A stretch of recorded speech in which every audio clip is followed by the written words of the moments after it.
আপনার কাছে নিশ্চয়ই ওয়াশরুমে একটা ঘটনা রয়েছে, আমরা সেই ঘটনাটাতে চলে যাচ্ছি। ধন্যবাদ রাসেল ভাই। ঘটনাটি আমার মামার সাথে ঘটা। রাইট।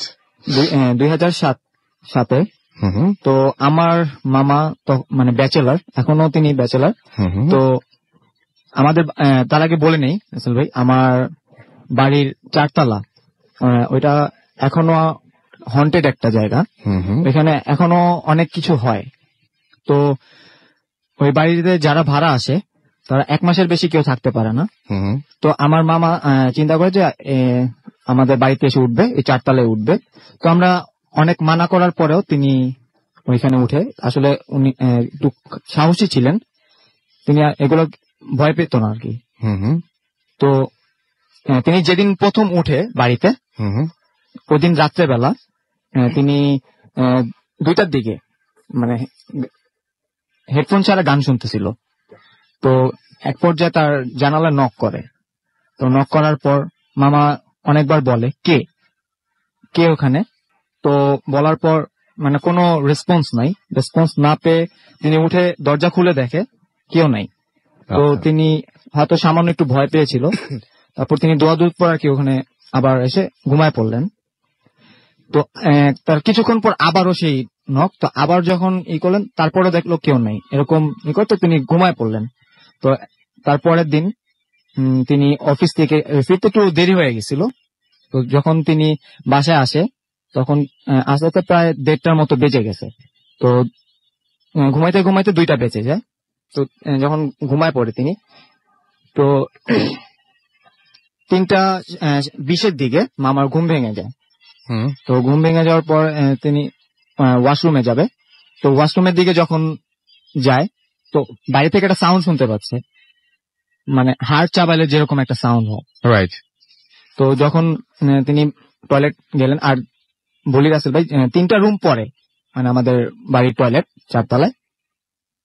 পরে যখন তিনি লাইট অন করার পর তিনি যা দেখেন, তা দেখার জন্য প্রস্তুত ছিলেন না। তিনি দেখেন যে 4 জন লোক সাদা কাপড় পরা, এবং যেখানে গোসল করানো হয় ওইখানে একটা লাশ মানে ছিঁড়ে ছিঁড়ে কামড়ায় কামড়ায় খাচ্ছে।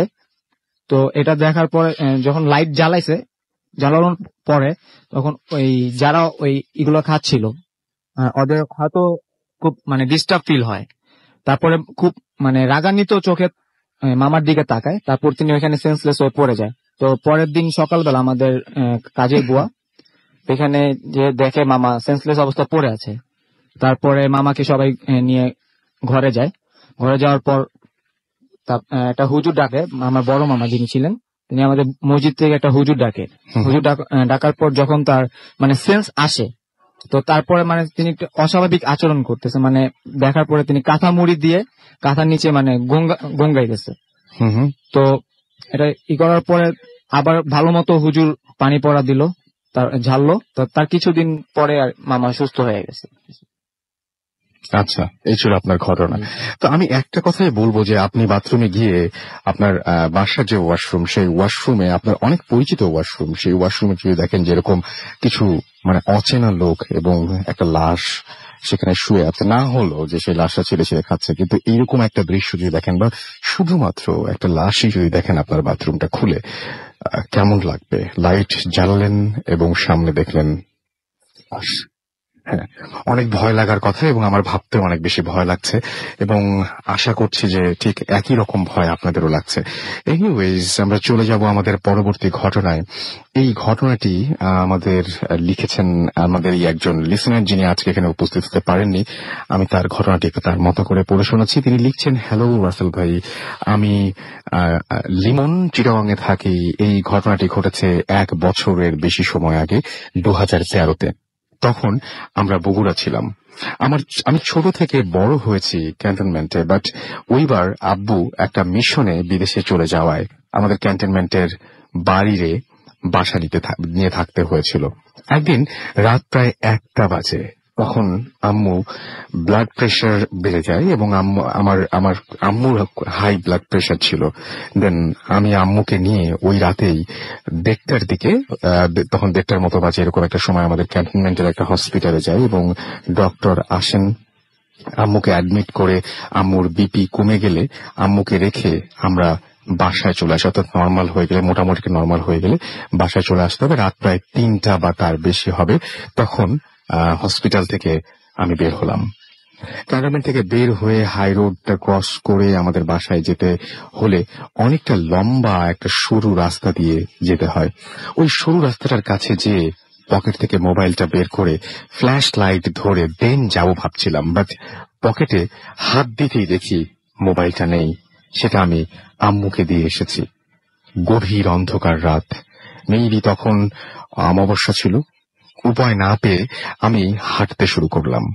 অনেকক্ষণ হাঁটার পর ফিল করলাম কেউ হয়তোবা আমাকে ফলো করছে। আমি পিছনে ফিরে তাকাতেই দেখি কেউ নেই। আবার আমি হাঁটতে থাকি। তখন হঠাৎ পচা মাছের একটা গন্ধ স্পষ্ট আমি অনুভব করি। সেম আগের মতোই কেউ আমাকে আবারও ফলো করছে।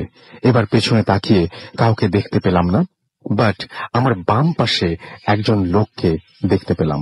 দেখে আমি চমকে উঠি, কারণ পচা মাছের গন্ধটা তার শরীর থেকে আসছে। ভয়ে আমি মনে মনে সূরা ইখলাস পড়তে থাকি, বাট ক্লিয়ার করে পড়তে পারছিলাম না। ভয়টা তখন আরো বেড়ে গেল। কিছুক্ষণ হেঁটে যেতেই এক বাড়ির বাইরে লাইট জ্বালানো ছিল, সেটার আলো পড়ল রাস্তায়। অবাক করা বিষয় হচ্ছে, ওই লাইটের আলোয় আমার বাম পাশের সেই দেয়ালে ছায়াটা দেখা যাচ্ছে, এবং আমরা দুজনেই হেঁটে যাচ্ছিলাম, কিন্তু দেয়ালে জাস্ট একজনের ছায়া ছিল। ভয়ে আমার হাঁটার শক্তি একদম নেই বললেই চলে। আর একটু হেঁটে গেলেই বাম পাশের রাস্তায় আমাদের বাসা, কিন্তু আমি হাঁটতেই পারছিলাম না। তবুও দেখি সেই লোকটা আগেও আমার থেকে যে ডিস্টেন্সে ছিল এখনো সেই ডিস্টেন্সেই আছে। দ্যাট মিনস যে আমি যে আস্তে আস্তে আস্তে হাঁটছি, সেও আমার সাথে ঠিক একইভাবে তাল মিলিয়ে আস্তে আস্তে হাঁটছে। সামনে যাওয়ার পর রাইট সাইডে একটা বাড়িতে গরুর গোয়াল ছিল, এবং আমি শুনেছিলাম যে এই গরুর গোয়ালটা অনেক বেশি নিরাপদ, এবং এইখানে এই ধরনের কোনো কিছুর আক্রমণ করতে পারে না। অনেকটা সাহস করেই দৌড় দিয়ে গরুর গোয়ালের ভেতরে ঢুকি। এইবার আমি বুঝতে পারি ওই পচা মাছের গন্ধটা যায়নি, আশেপাশেই আছে। আমি যতগুলো সূরা মুখস্থ ছিল সবগুলো পড়ি এবং পড়ার ট্রাই করছিলাম। তখন আমার দুইটা ভয় একসাথে কাজ করছিল। এক, ওই লোকটা যার বডি থেকে পচা মাছের গন্ধ এবং আমাকে ফলো করছে। দুই, আমার সাউন্ডে গরু ডাকাডাকি করলে গরুর মালিক হয়তো বাইরে বেরিয়ে আসতে পারেন এবং তিনি আমাকে চোর ভেবে হয়তো, যাই হোক, এই দুটা ভয় একসাথে আমাকে ভীতু করে দিচ্ছিল। আমার শরীর থেকে অনবরত ঘাম ছুটতে লাগলো। আমি ওইখান থেকে নড়াচড়া না করে জাস্ট সূরা পড়তে লাগলাম। আর ওই লোকটা দেখতে না পেলেও তার স্পষ্ট উপস্থিতি যে আমার আশেপাশেই রয়েছে আমি বুঝতে পারছিলাম। চারদিকে পরিবেশটা ভার হয়ে গেছে মনে হচ্ছিল। এভাবেই অনেকক্ষণ পার করার পর আজানের শব্দ পেলাম, এবং আজানের শব্দে আমার সাথে সাথেই ওই পচা মাছের গন্ধটা বা ভারী পরিবেশটা কিছুই আর থাকলো না। দেন আমি ওইখান থেকে বের হয়ে আমার বাসায় এসে তালা খুলে ভেতরে ঢুকলাম।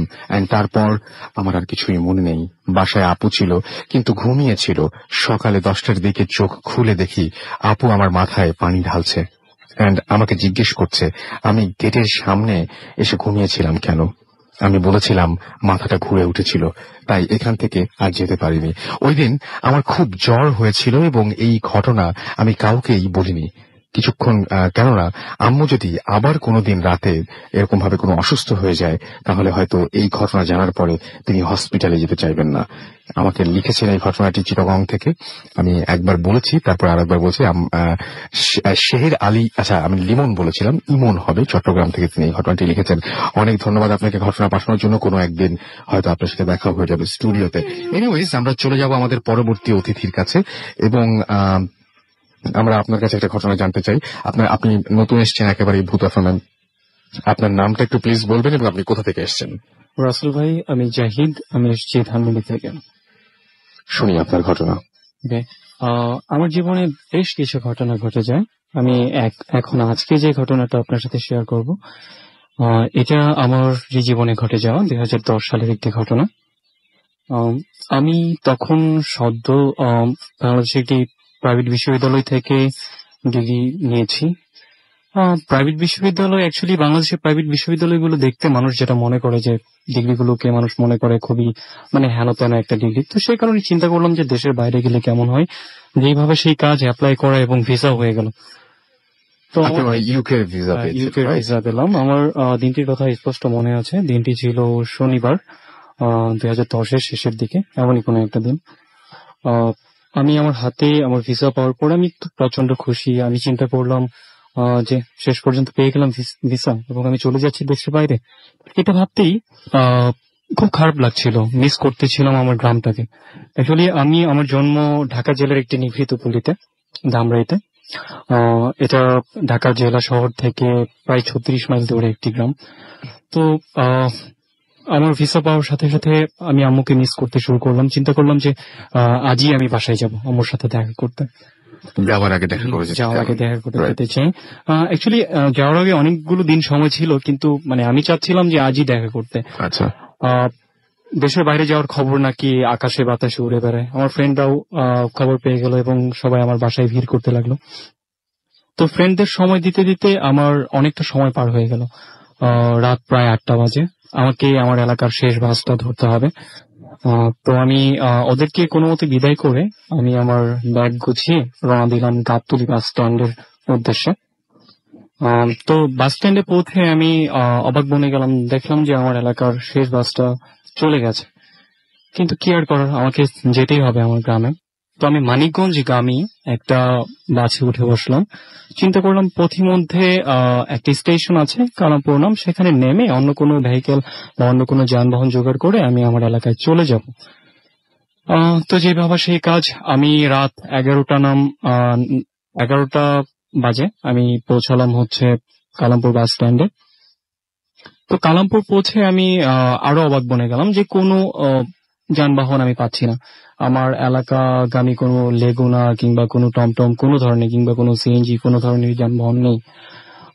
তো ঘটনার পরিক্রমায় আমার ওখানে দেখা হয়ে গেল একটা ফ্রেন্ডের সাথে। যাই হোক, সেই গল্প আর বলছি না, গল্প ছোট করছি। খুব কষ্টে একটা যানবাহন জোগাড় করলাম, সেটা যাবে সাটুরিয়ার দিকে। তো আমি সেটাই করে রওনা দিলাম আমার এলাকার উদ্দেশ্যে। আমি গিয়ে নামলাম কাউলিপাড়া নামের একটা স্ট্যান্ডে। পৌঁছতে পৌঁছতে আমার তখন প্রায় রাত 1:45 থেকে 1টা বেজে গেছে। আমি স্ট্যান্ডে নেমে দেখি চারিপাশে কেউ নেই, সব দোকানপাট বন্ধ, ইভেন স্ট্যান্ডের নাইট গার্ড পর্যন্ত নেই। সো আমি ভয় পাচ্ছিলাম, একটু নয় অনেকই ভয় পাচ্ছিলাম যে আমি একা। আর বেসিক্যালি আমি ওই মুহূর্তে মানে ভাবতে পারছিলাম না যে আমি কি করব। সেখান থেকেও আমার গ্রামের দূরত্ব প্রায় 10 থেকে 12 কিলোমিটার। সো আমি কিছুক্ষণ চিন্তা করার পরে মনে মনে নিজেকে বললাম যা হবার হোক হেঁটেই রওনা দেব, রাস্তায় তো কিছু পেয়েও যেতে পারি। তো আমি রওনা দিলাম। আমি একটু বলে রাখি, আমি যে জায়গায় ছিলাম সেই জায়গাটা দুই পাশে লোকালয় ছিল, মাঝখান দিয়ে রাস্তা। আমি যত সামনে এগোচ্ছিলাম লোকালয় তত কমে যাচ্ছিল। সো আমার ভয় আরো বাড়ছিল। ইভেন মজার ব্যাপার হচ্ছে সবচাইতে আমার কাছে তখন কোনো আলো ছিল না, মানে আমার মোবাইল ফোনটা ছিল বাট মোবাইল ফোনটাই চার্জ ছিল না। আচ্ছা। সো আমি সামনে এগোচ্ছিলাম আর চিন্তা করছিলাম কেন আমি আগে আমার বাসায় ফোন করলাম না, কারণ বাসায় ফোন করলে হয়তো কেউ আমাকে এগোতে এগিয়ে নিয়ে যেত। আমি ভেবেছিলাম বাসায় যাব, বাসায় গিয়ে সবাইকে সারপ্রাইজ দেবো যে আমি এসেছি। আর গ্রামে আমার বলতে শুধু আমার মাই থাকেন, বাবা 2008-এ মারা যান, তারপর থেকে মা গ্রামেই থাকেন। সো আমি যাচ্ছিলাম আর আমার ভয়টা আস্তে আস্তে বাড়ছিল। চারপাশের লোকালয় থেকে কোনো শব্দ পাচ্ছিলাম না, শুধুমাত্র অন্ধকার রাত্রিতে ঝিঝি পোকার আওয়াজ ছাড়া। আর আপনি হয়তো জানেন রসুল ভাই যে অন্ধকার রাত্রিতে নিজের নিঃশ্বাসের শব্দটা পর্যন্ত শোনা যায় এবং সেটা খুবই ভয়ঙ্কর লাগে। মনে হয় পেছন থেকে কেউ ফলো করছে, মানে খুবই একটা বৃষ্টিকাতর অবস্থা। আমি সামনে এগিয়ে যাচ্ছি, হঠাৎ আমার ভয় আরো বেড়ে গেল বিকজ অফ আমি দেখতে পেলাম যে আমার পেছনে কিছু একটা আমাকে ফলো করছে। কি ফলো করছে আমি পেছন ফিরে দেখার আমি শিওর না তখন। তো হঠাৎ আমি দেখতেই পেলাম সেই জিনিসটাকে, একটা বিশাল গরু, যেটাকে আমরা ষাঁড় বলে থাকি, ষাঁড় গরু, পুরুষ গরু, বিশাল একটা গরু আমাকে ফলো করছে। এবং সেটা রং আমি অন্ধকারে বুঝতে পারছিলাম না, হতে পারে যে কালো, সেজন্যই হয়তো হয়তো বুঝতে পারছিলাম না রংটা। অন্য কোনো কালার হলো একমাত্র সাদা ছাড়া অন্ধকারে বোঝার কথা না, কারণ প্রচন্ড অন্ধকার ছিল, আমি শুধু সেটার অভাব দেখতে পাচ্ছিলাম। তো আমার ভয় আরো বেড়ে যাচ্ছিল, আমি হাঁটতে থাকি, সেটা আমাকে ফলো করতে থাকে আমার পেছন পেছন, এবং খুবই নিঃশব্দে ফলো করছিল। গরুর খোরের যে আওয়াজ, সেই আওয়াজটাও আমি শুনছিলাম না। ইভেন একটা পচা মাছের একটা আস্তে গন্ধ আমার নাকে আসছে সেই মুহূর্তে। আচ্ছা। এবং আপনি বুঝতে পারছেন রাসেল ভাই যে মিড নাইট, আমার আশেপাশে কেউ নেই, চারিদিকে মানে বিরান ভূমি, শুধু জমি আর জমি, ফসলি জমি, মাঝখান দিয়ে একটা রাস্তা, দুধারে গাছপালা, অনেক ভয় লাগে, অনেক ভয়ঙ্কর একটা বিষয়। সো আমি এগোতে থাকি, হঠাৎ আমার মনে হচ্ছিল যে গরুটা এই মুহূর্তে এই বুঝে আমাকে মানে ধাক্কা দিয়ে ফেলে দেয় নিচে।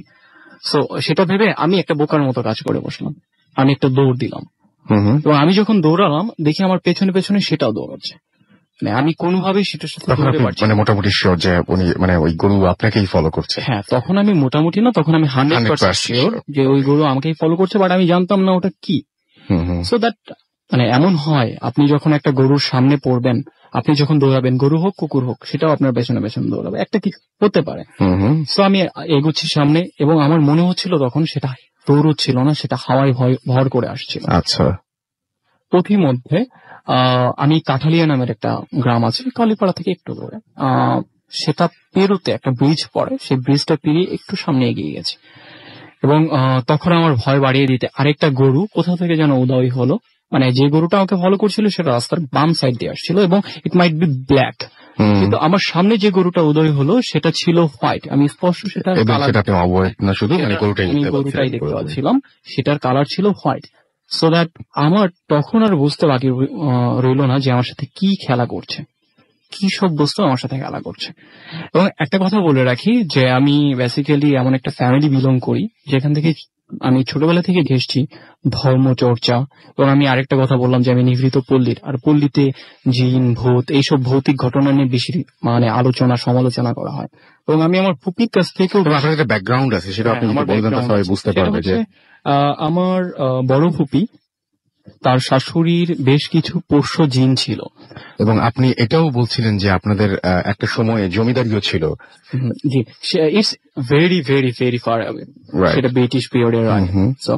সো আমার ফুপির কিছু পোষ্য জিন ছিল, মানে ফুপির শাশুড়ির। তো ফুপির শাশুড়ি যখন মারা যান, তো সেই জিনগুলো মানে সিয়াসতে বলেন বা যেভাবে বলেন উত্তরাধিকার সূত্রে তার কাছে আসে, এবং সে আমাকে কিছু ডিরেকশন দেয় যে জিন বাঁচার উপায়গুলো কিছু। আমরা ওইখানে চলে আসি আবার। তারপরে আপনি দেখলেন যে দুটো গরু। আমি তখন বুঝতে পারলাম যে কি হচ্ছে আমার সাথে। আমি মনে মনে না উচ্চ স্বরেই দোয়া দরুদ পড়ার চেষ্টা করছিলাম, বাট আমি কিছুই করতে পারছিলাম না। মানে আমি টোটাল ফ্রিজি হয়ে গিয়েছিলাম ওই মুহূর্তে, মানে আমি জমে এক জায়গায় দাঁড়িয়েছিলাম। তখন সবচাইতে ভয় করার ব্যাপার যেটা হলো যে ডান পাশের যে সাদা গরুটা ছিল, সেটা এক লাফে আমার মাথার উপর দিয়ে গিয়ে আঘাত করলো কালো গরুটার। আচ্ছা। এবং believe it or not Rasel ভাই, আমি শুধু দেখতে পেলাম একটা আলোর ঝলক, আর কিছুই নেই সেখানে। আমি আরো বেশি ভয় পেয়ে গেলাম, এবং আমি প্রচন্ড জোরে দৌড়ানো শুরু করলাম। কিছু দূর আগানোর পর আমি দেখছিলাম যে পাশে রাস্তার দুধারে লেকের মতো আছে, সেখানে অনেক পানি, মানে বিল এরিয়ার মতো। সেখানে একটা মানে বয়স্ক লোক, মুরব্বী টাইপের লোক, এই 55-60 বছর হবে, সে মাছ ধরছিল। সে আমাকে দেখে দৌড়াতে দেখে এগিয়ে এলো, এবং এসে আমাকে লোকাল ভাষায় বলছে যে বাজান কি হয়েছে। তো আমি তাকে সমস্ত ঘটনা খুলে বললাম যে এই হয়েছে আমার সাথে। তো সে আমাকে যেটা বললো সেটা শুনে আমার ভয় কিছুটা কমলেও মনে মনে আমি তারপরেও ভয় পেতে শুরু করলাম। সে বললো যে বাজান চিন্তার কিছু নাই, খারাপ জিনিসটা আর আইব না, খারাপ জিনিসটা চলে গেছে, কিন্তু আপনি এমন কিছু কইরেন না যেটার লিগা আপনার লিগা অন্য কারো কষ্ট পাইতে হয়। তো আমি তার কথা কিছুই বুঝতে পারলাম না, তারপরেও মাথা হেলালাম যে আমি হ্যাঁ তার কথা বুঝেছি। সে বলল যে বাজান আপনি কই যাইবেন। আমি আমার গ্রামের নাম বলতে সে বলল যে আমি আপনার গ্রামের আগের গ্রামে থাকি। আমি লিসেনার্স, আমি আমার গ্রামের নামটা বলছি না, কিংবা আগের গ্রামের নামটাও বলছি না, সরি ফর দ্যাট। সো সে বলল যে আমি আপনার গ্রামের আগের গ্রামে থাকি, আমার সাথে চলুন, এগিয়ে দিয়ে আসি। ফাইন। আমি প্রচন্ড সাহস ফিরে পেলাম, আমি তার সাথে চলতে শুরু করলাম। এবং সবচাইতে ইন্টারেস্টিং ব্যাপার, আমি যখন তার সাথে চলছিলাম আমার মনে হচ্ছিল না যে আমি হাঁটছি, আমরা হাঁটছি, মনে হচ্ছিল যে আমরা স্টিল দাঁড়িয়ে আছি এক জায়গায়, রাস্তা আমাদের রেখে হেঁটে যাচ্ছে, গাড়িতে চললে যেটা হয় আমাদের সাথে। সো দ্যাট যতটুকু সময় আশা করেছিলাম তার অর্ধেক সময়ে আমরা আমাদের ডেস্টিনেশনে পৌঁছে গেলাম। ওকে। সো রাস্তায় একটা দোকান ছিল, তো সেই দোকানটা আমার পরিচিত ছিল। আমি দোকানিকে ডেকে কিছু সিগারেট নিলাম। আমি সেই লোকটাকে সিগারেট অফার করতেই সে আমাকে বললো যে বাজান ধরায়েন না, আমার প্রবলেম আছে, তো আমার সমস্যা আছে। আমি বললাম ওকে ফাইন, মুরব্বী মানুষ, সমস্যা থাকতেই পারে। সো আমরা হেঁটে নদী পর্যন্ত পৌঁছলাম। নদীর পাড়ে পৌঁছে যেটা আমার সাথে ঘটলো সেটা আমি আশা করিনি। লোকটি আমাকে হঠাৎ বলল যে যান, নদী পার হইয়া যান, আপনার মা আপনার লাইগে অপেক্ষা করতেছে। আমি অবাক হয়ে বললাম সে কি করে মানে কিভাবে সে কি করে জানবে যে আমার ফ্যামিলির কেউ অপেক্ষা করছে, কারণ আমি কখনোই আমার ফ্যামিলিকে ফোন করে বলিনি যে আমি আজকে আসছি, জানার কথাই না। তো আমি তাকে কোনো প্রশ্ন করলাম না, কারণ আমার মনে এমনিতেই ভয় ছিল প্রচন্ড। সে বলল যে আপনার ফ্যামিলির লোক আপনার জন্য অপেক্ষা করছে, আর এমন কিছু করবেন না এরপরে যে আপনার জন্য অন্য কাউকে কষ্ট পেতে হয়। আজ আপনার জন্য আমার ছেলেটাকে অনেক কষ্ট পেতে হলো। আমি কিছু নাফি বলেই তাকে ধন্যবাদ জানিয়ে রওনা দিলাম, এবং সে বলল যে খবরদার পেছন ফিরে তাকাবেন না। নদীটা শুকনো ছিল এবং ধুধু বালু চোট ছিল। আমি মাঝ নদীতে এসে আমি তার দিকে ফিরে তাকাই এবং আমি একটা আওয়াজ শুনতে পাই যে এত কৌতূহল কেন, এরকম টাইপের কিছু একটা বলেছে। আমি তাকে দেখি যে সাদা গরুটা আমার মাথার উপর দিয়ে লাফ দিয়ে কালো গরুটাকে আঘাত করেছিল, সেই সাদা গরুটা ওখানে দাঁড়িয়েছে এবং নিমিষের ভেতর সেটা উধাও হয়ে গেল। এবং সবচেয়ে ইন্টারেস্টিং ঘটনা যেটা ঘটে, আমি নদী পার হয়ে দেখি আমার আম্মু সত্যি দাঁড়িয়ে আছে এবং সাথে কিছু ছেলেপুলে নিয়ে দাঁড়িয়ে আছে, আমার ফ্রেন্ড নিয়ে দাঁড়িয়ে আছে। আমি অবাক, আমি বললাম আম্মু তুমি এখানে কেন? তো আম্মু যে ঘটনা বললো সেটাও একটা অ্যাকচুয়ালি মানে আশা করার মতো নয়, যে রংপুর এরিয়া থেকে আমাদের এলাকায় কিছু কাজের মানুষ এসছে, কাজ করবে। তার ভেতর থেকে একজন 55-60 বছর বয়সী, আমাকে যে লোকটা আগিয়ে দিল তার মতো, সে আমাদের বাসায় কাজে আছে। সে আমাদের বাসায় আমাদের বারান্দায় কাজ করে শুয়ে আছে। তো আম্মুকে হঠাৎ সে পিড়াপিড়ি শুরু করেছে যে মাজি আপনি যান, আপনার ছেলেটা আসছে। উনি কিভাবে জানলেন? মানে খুব অদ্ভুত ব্যাপার। সে কিভাবে জানলে কিভাবে বলবো, যে মানে আমার কাছে এটা অদ্ভুত যে উনি আমার আম্মুকে বলেছে যে মাজি আপনি যান, ছেলেটা আসছে, তার রাস্তায় অনেক বিপদ। তো আমার আম্মু বিপদের আভাসও তিনি পেয়েছেন এবং তিনি আমার আম্মুকে বলার পর আমার আম্মু মায়ের মন বুঝে নিত। তো আমার আম্মু এগিয়ে এসেছে সঙ্গে সঙ্গে। তো আমি ঘটনা শুনে বোকা বনে গেলাম পুরোই, যে সে কি করে জানলো। তো আমি বাসায় যাই, বাসায় গিয়ে তাকে খুবই খোঁজাখুঁজি করি। আমি তার নামটা বলে রাখি, তার নামটা হচ্ছে আব্দুল হালিম। আচ্ছা, সেই লোকটার নাম। তার দাড়ি ছিল, বয়স্ক একটা মানুষ। আমি বাসায় গিয়ে তাকে খোঁজাখুঁজি শুরু করি, না সে কোথাও নেই, সে গায়েব। আমার প্রচন্ড জ্বর হয়, আমি প্রচন্ড জ্বরে ভুগি, কোনো ওষুধে কোনো কিছুতেই আমার জ্বর যাচ্ছিল না। হঠাৎ 2 দিন পর হালিম কোথা থেকে যেন উদয় হচ্ছে, এবং কাজ করছে যথাযথ আমাদের বাসায়। এবং হালিমের দেয়া পানি পড়া, ঝাড়ফুঁক। সে কোথায় গিয়েছিলেন উনি এই সমস্ত ব্যাপারে কিছুই বলেনি। সে কোথায় গিয়েছিলেন কিছুই বলেনি। জিজ্ঞেস করা হয়েছিল যে সে কোথায় যেন কাজ করতে গিয়েছিল। সে কিন্তু বাধা কামলা, মানে যখন দরকার হয় তখন সবাই ডেকে নেন।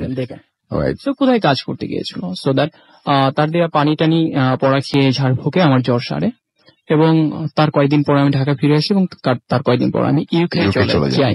বাট আমার অজানায় রয়ে যায় যে ঘটনার পেছনের ঘটনা নিয়ে আমরা আরো কথা বলবো, আমাদের সাথে আরো কথা হবে আপনার। তার আগে আমরা কিছু SMS পড়ি, অনেকক্ষণ ধরে কিছু মানে আজকে আসলে পড়িনি SMS। প্রসেনজিৎ আমাদের মাগুরা থেকে লিখেছেন, অনেকদিন পর তিনি ভূত এফএম শুনছেন, জোস লাগছে। ওয়েলকাম ব্যাক প্রসেনজিৎ, আশা করছি এখন থেকে রেগুলার আপনাকে পেয়ে যাব।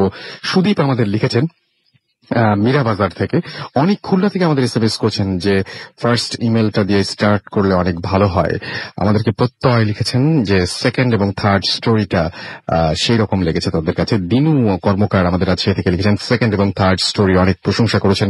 খুলনা থেকে আনোয়ার এবং তার ওয়াইফ আফরিন তারা রেগুলার SMS করেন, তারা লিখেছেন যে ডোন্ট স্টপ দ্য ভূত এফএম। ওকে, আমাদের কোনো প্ল্যান নেই এখনো পর্যন্ত, এক তো ভূত এফএম বন্ধ করার কোনো প্ল্যান নেই, ইনশাল্লাহ বন্ধ হবে না। এবং সেকেন্ড যে প্ল্যানটা নেই সেটা হচ্ছে যে মানে রেকর্ডেড করার কোনো প্ল্যান নেই, রাইট? আমরা লাইভ করছি, লাইভই করতে চাই। ফয়সাল আমাদের এসএমএস করেছেন, এছাড়া আমাদের এসএমএস করেছেন সাজিদ আহমেদ তামিম, আমাদের সাথে তাসমির এসএমএস করেছেন। আমি এই জন্য সবাইকে লাইভ শুনতে বলি যে এখন সরাসরি শুনছেন, যা বলছি তাই শুনছেন, আপনাদের সাথে একটা যোগাযোগ হচ্ছে। অনামিকা আমাদের ফরিদপুর থেকে এসএমএস করেছেন, স্টোরিটা ভালো ছিল। সাইদ আমাদের এসএমএস করেছেন, অনেকদিন পর ভয় পেয়েছেন তিনি আজকে।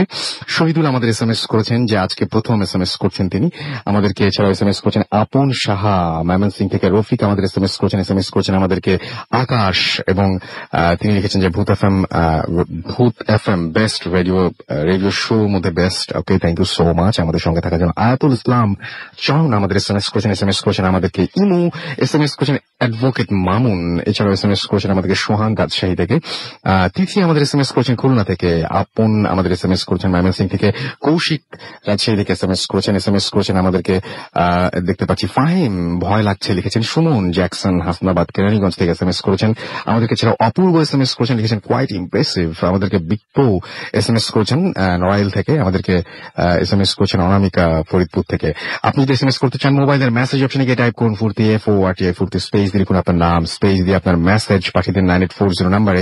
আমাদের পেজেও অনেকে এসএমএস করেছেন। আই লাভ দিস শো লিখেছেন মমিতা ভুঁইয়া, এবং আমাদেরকে আরো অনেকেই কিন্তু ফেসবুকে কমেন্ট করছেন। এবং দেখতে পাচ্ছি ফার্স্ট স্টোরিটা তার কাছে আচ্ছা ভালো লেগেছে। কার কাছে এটা? নামটা হচ্ছে আউসাফ রশিদ নাবিল। আমাদেরকে সোহেল মল্লিক এসএমএস করেছেন, ভালো লাগছে লিখেছেন। আমি ফেসবুকের কমেন্টগুলো একটু পরে পড়ছি, কিছুক্ষণ একটা ছোট বিরতিতে যেতে হবে আমাদের। আসলে আমি ফেসবুকের লিঙ্কটা আপনাদের আরো একবার জানিয়ে দিচ্ছি। আপনারা চলে যান www.facebook.com/radio.furti অথবা চলে যান www.facebook.com/bhutfm.russell। হ্যাঁ, এটা আমার পেজ, ভূত এফএম এর গল্পের মতোই সত্যি এটাই আমার পেজ। আমরা চলে যাচ্ছি ছোট্ট বিরতিতে, ফিরে আসবো আবার একটু পরেই। এবং সেই পর্যন্ত আপনারা সবাই ভূত এফএম এর সাথেই থাকুন, রেডিও ফুর্তির সাথে থাকুন। স্টে টিউনড রেডিও ফুর্তি এন্ড ডোন্ট স্টপ দ্য ফুর্তি। একদিন সন্ধ্যাবেলায় আমাদের পাশের বাড়ির এক অতিথি, তিনি সন্ধ্যার সময় ইলিশ মাছ নিয়ে কেটে মানে সন্ধ্যার দিকে আমাদের বাসায় নিয়ে আসে। আচ্ছা, মানে রাখার জন্য ফ্রিজে। তো আমার ফুপি ছিল, তো ফুপি ওই মাছটা নিয়ে ফ্রিজে রাখে। তো রাখার আগে লোকটি বলে যায় যে আমি কালকে সকালে এসে নিয়ে যাব। আচ্ছা, তো আমার ফুপি মানে রেখে দেয় ফ্রিজে নিজের হাতে আর কি। তো ওদিন রাত্রেবেলা, তো গ্রামের মানুষ সাধারণত রাত্র 9টা বাজলেই মানে ঘুমায় পড়ে। তো আমার ফুপি মানে ঘুমের প্রস্তুতি নিতেছে, তো আমার ফুপা ছিল সাথে। তো 9টা বাজে খাওয়া দাওয়া করে সবাই মানে বিছানায়। তো ফুপি যখন ঘুমায় গেছে, তো আমার ফুপা আবার একটু মানে লেট হয় ঘুমাইতে, তো উনি ঘুমিয়ে পড়ছে। তো ঘুমের মধ্যে স্বপ্নে দেখতেছে যে ভোর হয়ে গেছে, আর যে লোকটি তাকে মাছ রাখতে দিছিল, তো সেই লোকটি আসছে, দরজা নক করতেছে এবং তার নাম ধরে ডাকতেছে। তো ঠিক ওই মুহূর্তে ফুপির ঘুম ভেঙে যায়, দেখে সত্যি সত্যি দরজা নক হচ্ছে এবং তার নাম ধরে শুধু একবার ডাকছে রাসেল ভাই, তারপর সে নক করতেছে। তো আমার ফুপি উঠে দরজা খুলতেছে, কারণ মনে করছে যে সকাল হয়ে গেছে। তো সে দরজা খুলে, সে দরজা খোলার পর যেটা দেখে ভাই, একটা সাদা কাপড় পরা এক মহিলা, মানে তার বিভৎস চেহারা, তার মানে মুখে ব্লাড লেগে আছে, এক চোখ আছে আর আরেক চোখ বের হয়ে আছে। এটা দেখার পরে সে ওইখানে একটা চিৎকার দিয়ে ওইখানে সেন্সলেস হয়ে পড়ে যায়। তো আমার ফুপা ঘুম ভেঙে যায় তার চিৎকার শুনে। তো ফুপা উঠে দেখে, তো ঘড়ির দিকে তাকায়, তখন বাজে হচ্ছে 12টা 5। তো ওই মুহূর্তে আর কিছু না বলে বাড়ির সবাইকে ডাক দেওয়ার পর মানে সবাই আসে। তো ফুপিকে মানে মাথায় পানি টানি ঢালে। তো ঠিক 2:30টার দিকে ফুপি মানে সেন্স আসে। তো আসার পর ওই রাত্রে আর মানে কোনো কিছু করে নেই, তো ওই মুহূর্তে ঘুমায় পড়ছে। তো পরের দিন সকালবেলা মানে জানে কাহিনীটা, সবাই শুনে ফুপির কাছ থেকে। তো ওই দিন মানে ফুপির খুব জ্বর ছিল। তো তারপরের দিন ওই লোকটা আসে মাছ নিতে। তো ফুপির জ্বর থাকার কারণে তো আমার ফুপা যিনি, তো উনি আর কি ফ্রিজ থেকে মাছ বের করতে যাবে। ঠিক ওই মুহূর্তে দেখে ভাই মানে ফ্রিজের কোথাও ওই মাছ মানে ইলিশ মাছ যে রেখে গেছিল ওই মাছ নেই। ওই মাছের আজও পর্যন্ত ভাই ওই মাছের কোনো খবর পাওয়া যায়নি। ওকে, আপনি একটা মানে আপনি যেটা বলছিলেন সেটা পানির নিচে একটা ঘটনা বলছিলেন, সেটা বলতে চেয়েছিলেন। ওকে, আমরা সেই ঘটনাটা শুনলাম, আমি ওইটার জন্য অধীর আগ্রহে আছি। সেই ঘটনাটা অনেক ভালো ছিল। এনিওয়েজ, আমরা চলে যাব আমাদের পরবর্তী ঘটনায়। তবে তার আগে আমার কাছে আরো একটা ঘটনা রয়েছে যেটা আমি পড়ে শোনাতে চাই। আমাদের একজন লিসেনার পাঠিয়েছেন। আসসালামু আলাইকুম রাসেল ভাই, আমি জানি আপনি ভালো আছেন এবং সবসময় ভালোর দলে। আমি মোহাম্মদ নাজমুস সাকিব, কুষ্টিয়া কোটপাড়ার একটি মেসে থাকি। আমি যে ঘটনাটি শেয়ার করব তা আমার মেসমেট নাজমুলের বাবা মোহাম্মদ জামাল উদ্দিনের সাথে ঘটে যাওয়া একটি ঘটনা। ঘটনাটি মেহেরপুর সদরের একটি এলাকার। নাজমুলের বাবার কাছ থেকে মেসের সবাই ঘটনাটি শুনেছি। আমি ঘটনাটি তার ভাষায় লিখলাম। ঘটনাটি 2005-এর মাঝামাঝি সময়ে। আমি একজন সরকারি চাকরিজীবী। এই চাকরির পাশাপাশি আমি একটি শখের কাজ, আমার কাজটা হচ্ছে কবর কাটা। তো ঘটনার সূত্রপাত আমার এক বন্ধুকে নিয়ে। সুতরাং আপনারা অনেকেই কিন্তু শুনতে চাইছিলেন কবর যারা কাটেন বা কবর খোদক যারা, তাদের ঘটনা শুনতে। তো সেরকম একটা ঘটনা দেখেন কেমন লাগে আপনাদের। যে আমাদের ঘটনার সূত্রপাত আমার এক বন্ধুকে নিয়ে। সে প্রথমে ভালো ছিল, কিন্তু পরে নানান ভাবে সে নেশায় আসক্ত হয়ে পড়ে। হঠাৎ করে আমরা তার কোনো খোঁজ খবর পাচ্ছিলাম না। 3 দিন পর হঠাৎ করে দুপুরবেলা আমাদের এলাকার একটি নদীতে তার সন্ধান মেলে মৃত অবস্থায়। লাশটা ফুলে ভেসে উঠেছিল। নদীর পানি ছিল হাঁটু পর্যন্ত। এত কম পানিতে কিভাবে যে সে ডুবল তা আজও আমরা বুঝতে পারিনি। তার শরীরে আঘাতের কোনো চিহ্ন ছিল না। তার কবর কাটার দায়িত্ব পড়ে মামুন, ইন্তা ও আমি এই 3 জনের ওপরে। কবর দেয়া হবে বাদ ইশা। আমরা বাদ আসর কবর কাটা শুরু করলাম। মাগরিব পর্যন্ত কবরের দেয়াল চেঁচে সমান করা ছাড়া বাকি কাজ শেষ। মামুন মাগরিবের নামাজের জন্য চলে গেল, নামাজ পড়ে আর আসেনি। আমরা 2 জন কাজ করছিলাম। কিছুক্ষণ পর অন্ধকার হয়ে আসলে কবরের ভেতর দেখা যাচ্ছিল না। আমি ইন্তাকে মোমবাতি আনতে পাঠালাম। আমি একাই কাজ করছিলাম। হালকা আলোয় কবরের ভেতর ছাড়া বাইরে পরিষ্কার দেখা যাচ্ছিল। আমি কাজ করছিলাম। হঠাৎ শুকনো পাতার খসখস আওয়াজ শুনলাম। ভাবলাম মোমবাতি নিয়ে আসছে হয়তো মামুন, কিন্তু কাউকেই দেখলাম না। আমি আবার কবরের ভেতর বসে কাজ শুরু করলাম। তারপর বুঝতে পারলাম যেই রাস্তা দিয়ে মোম নিয়ে আসবে তার বিপরীত থেকে শব্দটা আস্তে আস্তে এগিয়ে আসছে। আমার শরীর ভয়ে শিউরে উঠল, কারণ ওই দিকটা ছিল অনেক ঝোপঝাড়, যেদিক থেকে ওই রাতে কোনো মানুষ আসা অসম্ভব। আমি কাজ বন্ধ করে শব্দটা লক্ষ্য করতে লাগলাম। শব্দটা ছিল শুকনো পাতার ওপর কোনো কিছু টেনে নিয়ে আসার মতো। একটু পর বুঝলাম শব্দটা আমার কাছে চলে এসেছে। আমি খুব সাহস করে কবরের ভেতর থেকে মাথাটা আবার উঠিয়ে ওই বস্তুটা দেখেই বসে পড়লাম। আমি দেখলাম আনুমানিক 3 ফিট ব্যাসের একটা সাপ কবরের পাশ দিয়ে অতিক্রম করছে, এবং সাপটা কত লম্বা ছিল তা ভয়ে দেখতে পারিনি। আমি আরো ভয় পেয়েছিলাম সাপটার অসম্ভব বড় ফনা দেখে। মনে হলো সাপটি রেগে হয়তো ফনা তুলেছে, এরকম একটা ব্যাপার। ওটা দেখেই চোখ বন্ধ করে বসে পড়লাম এবং সাপটি কবরের পাশ দিয়ে যাওয়ার শব্দ পাচ্ছিলাম। একটু পরেই হঠাৎ আমাকে ডাকার শব্দ পেলাম। তাকিয়ে দেখলাম ইন্তা মোমবাতি নিয়ে এসেছে। তবে মামুন বলেছিলাম ইন্তা, এবং ওকে বললাম 30-40 সেকেন্ড আগে এই কবরের পাশে মোটা একটা সাপ দেখেছিস? ও বলল কই না তো। ওকে আমি জিজ্ঞাসা করলাম তুই অন্ধকারে ঠিক দেখেছিস তো? আমি বললাম স্পষ্ট ভাবেই দেখেছি। যা হোক, আমি অবাক হলাম ওর সাপটি না দেখাতে, কারণ কবরস্থানের গেট থেকে কবর পর্যন্ত আসতে সময় লাগে 1 মিনিট। চাঁদের আলো ছিল এবং ওর হাতে মোমের আলো ছিল, আর গেট থেকে কবর পর্যন্ত কোনো ঝোপঝাড়ও ছিল না। ওর না দেখাটা আমার কাছে খুবই আশ্চর্যজনক লাগলো। এবং আরো অবাক করার বিষয়টি হলো সাপটি এত বড় হওয়া সত্ত্বেও এত অল্প সময়ের মধ্যে হারিয়ে গেল। কারণটা ওখান থেকে সাপটি লুকানোর জন্য কোনো গর্ত, ঝোপঝাড় বা কোনো কিছুই বা কোনো রাস্তাও ছিল না। ঠিক একই সাথে 2টো ঘটনা ঘটেছিল, কিন্তু যে মুহূর্তে খসখস শব্দ সেই মুহূর্তেই বন্ধুর ডাক দেয়া, এবং ওই মুহূর্তে সাপটা কোথায় গেল বুঝতে পারছিলেন না তিনি। শেষে তিনি বললেন যে এটাই হয়তো সেই ব্যাপার যে হচ্ছে অনেক কিছু হয়তো এরকম আলামত আগে থেকে টের পাওয়া যায়, হয়তো সেরকমই কোনো আলামত হবে। এবং তিনি পরে সবাইকে নামাজ পড়ার জন্য অনুরোধ করেছেন এবং তিনি শেষ করেছেন ঘটনাটা এইভাবেই এবং লিখেছেন, আমি সাকিব নাজমুল শরীফ শিশির ভূত এফএমের অনেক বড় ভক্ত, কোনো এপিসোড মিস করি না, এই প্রথম ঘটনা পাঠালাম, প্লিজ পড়বেন। আমি ঘটনাটা পড়ে ফেললাম। থ্যাংক ইউ সো মাচ আমাদের ঘটনা পাঠানোর জন্য। আমাদের আরো একটা বিরতিতে যেতে হবে এবং বিরতির পরে আমাদের মানে খুব ভালো একটা অডিও ক্লিপ রয়েছে, রাইট? সুতরাং সেই অডিও ক্লিপটি আমাদের পাঠিয়েছেন একজন লিসেনার। এটা কি ইন্ডিয়া থেকে এসছে বোধহয়, অর্থাৎ ইন্ডিয়া থেকে আমাদের একটা অডিও ক্লিপ এসছে, সেটা আমরা কিছুক্ষণের মধ্যে প্লে করব। সুতরাং কোথাও যাবেন না, আমাদের সঙ্গেই থাকবেন। স্টে টিউনড টু রেডিও ফুর্তি এন্ড ডোন্ট স্টপ দ্য ফুর্তি।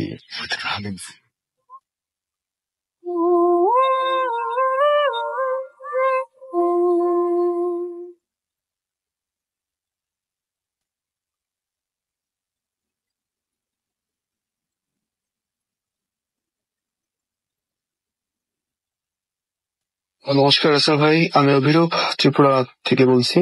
আমি যে ঘটনাটি আজকে বলবো সেটা আমার দিদার সাথে ঘটা।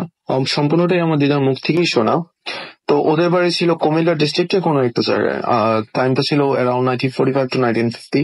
আমার দিদার মা ডেলিভারি হওয়ার পর একটা সন্তানও টিকতো না, সবগুলো প্রায় মরা অবস্থায় জন্ম নিয়েছিল। এটা নিয়ে তাদের বাড়িতে প্রচন্ড অশান্তি ছিল। যেদিন প্রথম বাচ্চা মারা যায়, মিনস আমি তো সেদিন প্রথম বাচ্চা যেদিন ডেলিভারি হওয়ার টাইম ছিল, সেদিন দুপুরে আমার দিদার বাবা উনি ওয়াশরুম যায়। তো আপনারা সবাই জানেন যে তখনকার টাইমে ওয়াশরুম গুলো খুব দূরে থাকতো, আর অলমোস্ট প্রত্যেকটাই প্রায় বেড়ার তৈরি হতো। তো উনি বেড়ার ফাঁক দিয়ে দেখতে পেলেন একটা লোক, লোক ঠিক বলা ভুল হবে, একটি বিশাল আকার একটি লোক, তার বিশাল শরীর, তার কালো লোমে ঢাকা, চোখগুলো প্রায় ঠিকরে বেরিয়ে আসছে। আর সে যে ঘরটার মধ্যে আমার দিদার মাকে রাখা ছিল সে ঘরটার দিকে তাকাচ্ছে, পুরো দৃষ্টিতে তাকিয়ে আছে। তো এটা দেখে দিদার বাবা কিছু করলেন না, উনি বাইরে চলে আসলেন। আর এই কথাটা কারোর সাথে ডিসকাসও করলেন না, জাস্ট এই কথাটা ভুলেই গেলেন। তো সম্ভবত রাত হলো, রাতে ডেলিভারি হওয়ার টাইম, যখন লেবার পেইন শুরু হলো তখন প্রায় 1টা বাজে। তখন আমার দিদার মা উনি জানলা দিয়ে বাইরে দেখলেন যে একটি মহিলা চুল ছাড়া, বিভৎস তার চেহারা, হাতে ওই মহিলার যে বাইরে বসছিল ওই মহিলাটা হাতে একটা মানুষের বাচ্চা। ওই মহিলাটা ওই মানুষের বাচ্চাটা মাথাটা চিবিয়ে চিবিয়ে খাচ্ছে। তো আমার বলতেও প্রায় আমার নিজের শরীরে প্রায় লোম খাড়া হয়ে গেছে, এরকম জিনিস উনি দেখলেন।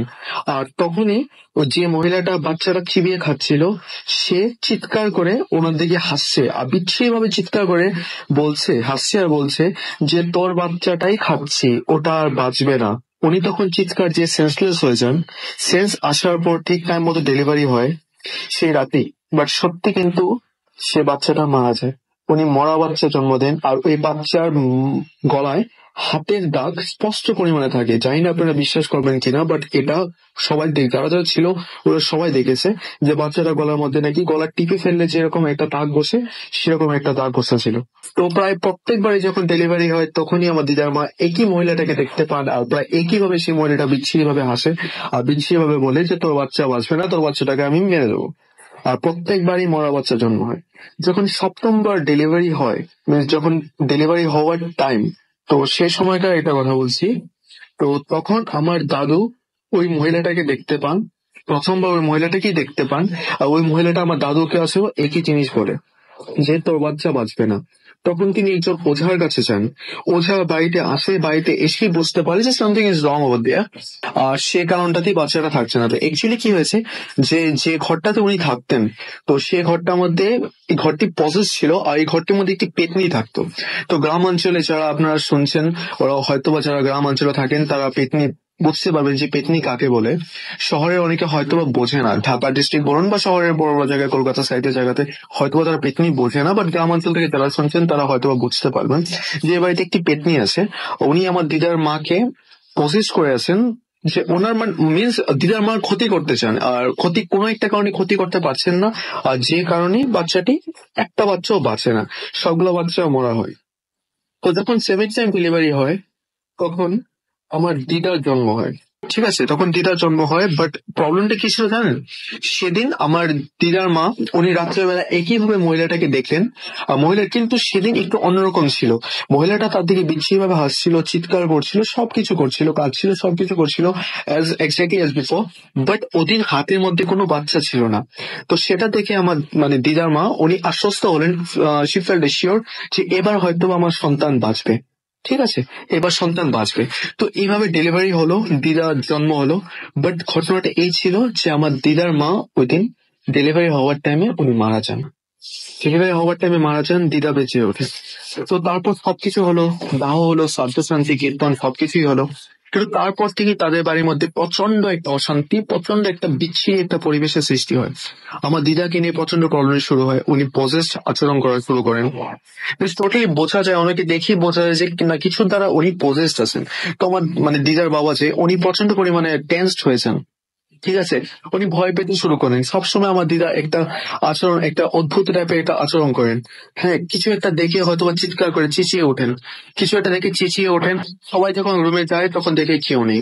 তো একদিন আমার দিদা রাতেবেলা ঘরে ঘুমিয়েছিলেন, আমার দিদার বাবা উনি বাইরে গেছেন। তো উনি যখন বাইরে থেকে ঘরের মধ্যে ফিরছেন তখন তিনি অদ্ভুত দেখেন যে জিনিসটা তিনি দেখেছিলেন আমার দিদার মারা যাওয়ার দিন, মিনস ডেলিভারির দিন, সেই মহিলাটাকে তিনি আবার দেখতে পান। বিশাল আকারের মহিলাটা, একটা পা আম গাছের ডালে দেওয়া আর একটা পা ওনার ঘরের ছাদে দেখা। সে জাস্ট ব্যান্ড হয়ে, বুঝতে পারছেন, ব্যান্ড হয়ে আমার দিদা যে ঘরটাতে আসে শুয়ে আছে সে ঘরটার দিকে দেখছে, বিচ্ছিরি ভাবে দেখছে। তো এটা দেখে দিদার বাবা প্রচন্ড পরিমাণে ভয় পেয়েছেন আর প্রচন্ড জোরে চিৎকার করে ওঠেন। যেটা শোনার পর ওই মহিলাটা যেটা দাঁড়িয়ে ছিল সেটা ওনার দিকে দেখে আর বিশাল বড় বড় চোখ করে দেখে আর বিচ্ছিরি ভাবে চিৎকার দিয়ে বলে যে তোর বউকেও মেরেছি, এবার তোর মেয়েকেও মারবো, তোদের সবাইকেই শেষ করে দেবো। এটা শুনে উনি দৌড়ে ঘরে যান, গিয়ে দরজা বন্ধ করে দেন। তারপরে শুনতে পান বাইরে প্রচন্ড পরিমাণে ঝড় হচ্ছে, প্রচন্ড পরিমাণে জোরে কেউ চিৎকার দিচ্ছে, কেউ গুঙিয়ে গুঙিয়ে কাঁদছে, এমন সবকিছু শুনতে পান। ইভেন কি উনি দরজাতে নক পর্যন্ত শুনতে পান যে প্রচন্ড জোরে যদি কেউ দরজা ধাক্কা দেয়, প্রচন্ড জোরে যদি কেউ দরজা ধাক্কা দেয় তখন বোঝা যাবে যে এটা মানুষ নয়, এটা অন্য কিছু ধাক্কা দিচ্ছে। এটা শোনার পর আমার মানে দিদার বাবা উনি প্রচন্ড পরিমাণে টেন্সড হয়েছেন। That he left Bangladesh and he went for India. So he settled over in Tripura. তো সেখানে যাওয়ার পরও আমার দিদার কিন্তু কোনো ইমপ্রুভমেন্ট হয়নি। উনি কিন্তু তখনও মিনস উনি গ্রাজুয়ালি এজের দিক থেকে বড় হচ্ছেন, ঠিক আছে, বাট উনি মেন্টালি একটু অন্যরকম বিহেভ করছেন, অ্যাজ লাইক বসেস চাইল্ড যেরকম বিহেভ করে, জাস্ট লাইক দ্যাট। তো তখন উনি কি হতো, উনি সবাইকে চেঁচিয়ে বলতেন যে উনি সবসময় ঘরের মধ্যে ঘরের কোণাটায়, ঠিক জাস্ট ঘরের কোণাটায় একটি মহিলাকে বসে থাকতে দেখেন, চুলগুলো ছাড়া থাকে, আলখাল্লা টাইপের পড়া, সাদা রঙের একটা। এটা যখন উনি মানে ওনার বাবাকে বলেন তখন ওনার বাবা ঠিক সিমিলারিটি বের করেন যে এটা সেই মহিলাটাই এখানে, ঠিক আছে। তো উনি দেখতে পান যখন সবাই দূরে আসেন তখন কেউ দেখতে পায় না, শুধুমাত্র আমার দিদাই দেখতে পান যে ঘরের কোণার মধ্যে ওই মহিলাটা বসে আছে। ওনার আচরণ ঠিক আরো ডিটোরিয়েট করে, ওনার হেলথে প্রবলেম হয়, উনি দিনকে দিন শুকিয়ে যেতে থাকেন, এমন যেন কেউ ওনার ব্লাডটা সাক করে নিচ্ছে, ঠিক আছে। আমি জানি না আপনারা কতটুকু বুঝতে পারছেন, বাট এটা হকিকত, এটা সত্যি কথা। তো একবার কি হলো যে আমার যে দিদার বাবা ওনার এক বন্ধু ওনাকে সাজেস্ট করলো যে বিহারে একজন বিশাল বড় একজন অ্যাস্ট্রোলজার মানে ওঝা টাইপের একজন আছে, উনি যাতে ওনাকে ওখানে নিয়ে যায়, ঠিক আছে। তো ওখানে ওনাকে নিয়ে যাওয়া হয়, তার মতো রাস্তাতে প্রচন্ড প্রবলেম হয়, বিশাল প্রবলেম হয়, যে প্রবলেম বাধা তৈরি করা হয়, প্রচন্ড পরিমাণে বাধা সৃষ্টি করা হয়। তারপর ওনাকে ওখানে নিয়ে যাওয়া হয়। ওখানে নিয়ে যাওয়ার পর প্রচন্ড পরিমাণে যখন পুজো শুরু হয় তখন প্রচন্ড পরিমাণে যে ব্যক্তিটা ছিল সে প্রচন্ড পরিমাণে আওয়াজ করে, প্রচন্ড পরিমাণে চিৎকার চেঁচামেচি করে, আমার দিদা প্রজেস ভাবে আচরণ করে, সবকিছু ঠিক হয়। কিন্তু তারপরও পুজো হয়, সমস্ত কিছু হওয়ার পর আস্তে আস্তে আমার দিদা পজেস্ট আচরণ করা বন্ধ করে, আর তারপর থেকে উনি প্রায় একটা নর্মাল লাইফ লিড করা শুরু করেন। কিন্তু এখনো আমার দিদা একা ঘুমোতে পারেন না, এখনো উনি প্রচন্ড পরিমাণে ভয় পান। যখনই উনি একটা ঘুমান তখনই উনি প্রচন্ড খারাপ স্বপ্ন দেখেন, আর স্বপ্নতে সেই মহিলাটাকেই দেখতে পান। রসেল ভাই, এটাই ছিল আমার ঘটনা। জানি না আপনারা বিশ্বাস করবেন কিনা, আমি যখন প্রথম শুনেছিলাম তখন আমার কাছেও স্ট্রেঞ্জ লেগেছিল, বাট এটা সত্যি ঘটনা। এটা আমি আমার দিদার ছাড়া দিদার এক মশাত্ত বোনের কাছ থেকেও শুনেছি। আপনারা সবাই একই ঘটনা বলেছেন আমায়, সো আই বিলিভ ইট। আমি জানি না আপনারা কতটুকু বিশ্বাস করবেন। Bhoot FM, the night comes alive with Graminphone.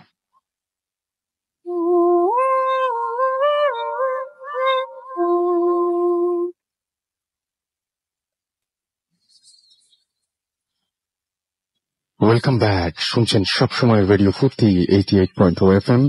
ঘড়িতে সময় রাত 12:57 আমি রাস্তাল আছি সাথে। আর ভূত এফএম এখন আরো অন্যরকম উইথ গ্রামীণ ফোন, এবং আপনারা জানেন সেটা। আপনাদের সহযোগিতা পেলে আমরা যেতে চাই বহুদূর, সুতরাং আমাদেরকে অবশ্যই SMS করুন। আমাদের SMS করতে হলে মোবাইলের মেসেজ অপশনে গিয়ে টাইপ করুন ফুর্তি FORTI ফুর্তি, স্পেস দিয়ে লিখুন আপনার নাম, স্পেস দিয়ে আপনার মেসেজ পাঠিয়ে দিন 9840 নাম্বারে। আমাদেরকে 9 খিলগাঁও থেকে SMS করেছেন এবং তিনি খিলগাঁও থেকে আমাদের সাথে রয়েছেন এবং শুনছেন আমাদেরকে। আমাদের সঙ্গে এই মুহূর্তে রয়েছেন দেখতে পাচ্ছি হাবিবা, তিনি বুয়েট থেকে শুনছেন এবং তিনি লিখেছেন Bhoot FM is the best show এবং তিনি ভূত এফএম এর regular listener. Thanks for being with us. আশা করছি সবসময় আপনাকে পাবো ঠিক যেভাবে এখন পাচ্ছি। জামালপুর থেকে তুহিন সিদ্দিক এবং মুশাররফ আমাদের SMS করেছেন, তারা লাইট অফ করে ভূত এফএম শুনছেন, একটা পরিবেশ তৈরি করে ভূত এফএম শুনছেন। আদনান ময়মনসিং থেকে লিখেছেন তিনি একা ভূত এফএম শোনেন। আমাদেরকে দেখতে পাচ্ছি সাইমন নেত্রকোনা থেকে SMS করেছেন এবং আমাদেরকে তিনি বলেছেন যে স্ট্রং নেটওয়ার্কের জন্য রেডিও ফুর্তি টিমকে thanks, you are most welcome. আপনাদের জন্য সবকিছু, এই প্রোগ্রাম আপনাদের, সুতরাং অবশ্যই আপনারা বেশি বেশি করে অ্যাটলিস্ট ফেসবুকে তো আসতেই পারেন, ফেসবুকে আসুন এবং আমাদের দুটো পেজ রয়েছে www.facebook.com/radio.furti, www.facebook.com/bhutfm.russell। এই দুটো জায়গায় এসে আপনারা আপনাদের কথা জানান, লাইক দিন, আপনাদের আর যে সমস্ত পোস্ট রয়েছে সেই পোস্টগুলো চাইলে শেয়ার করুন।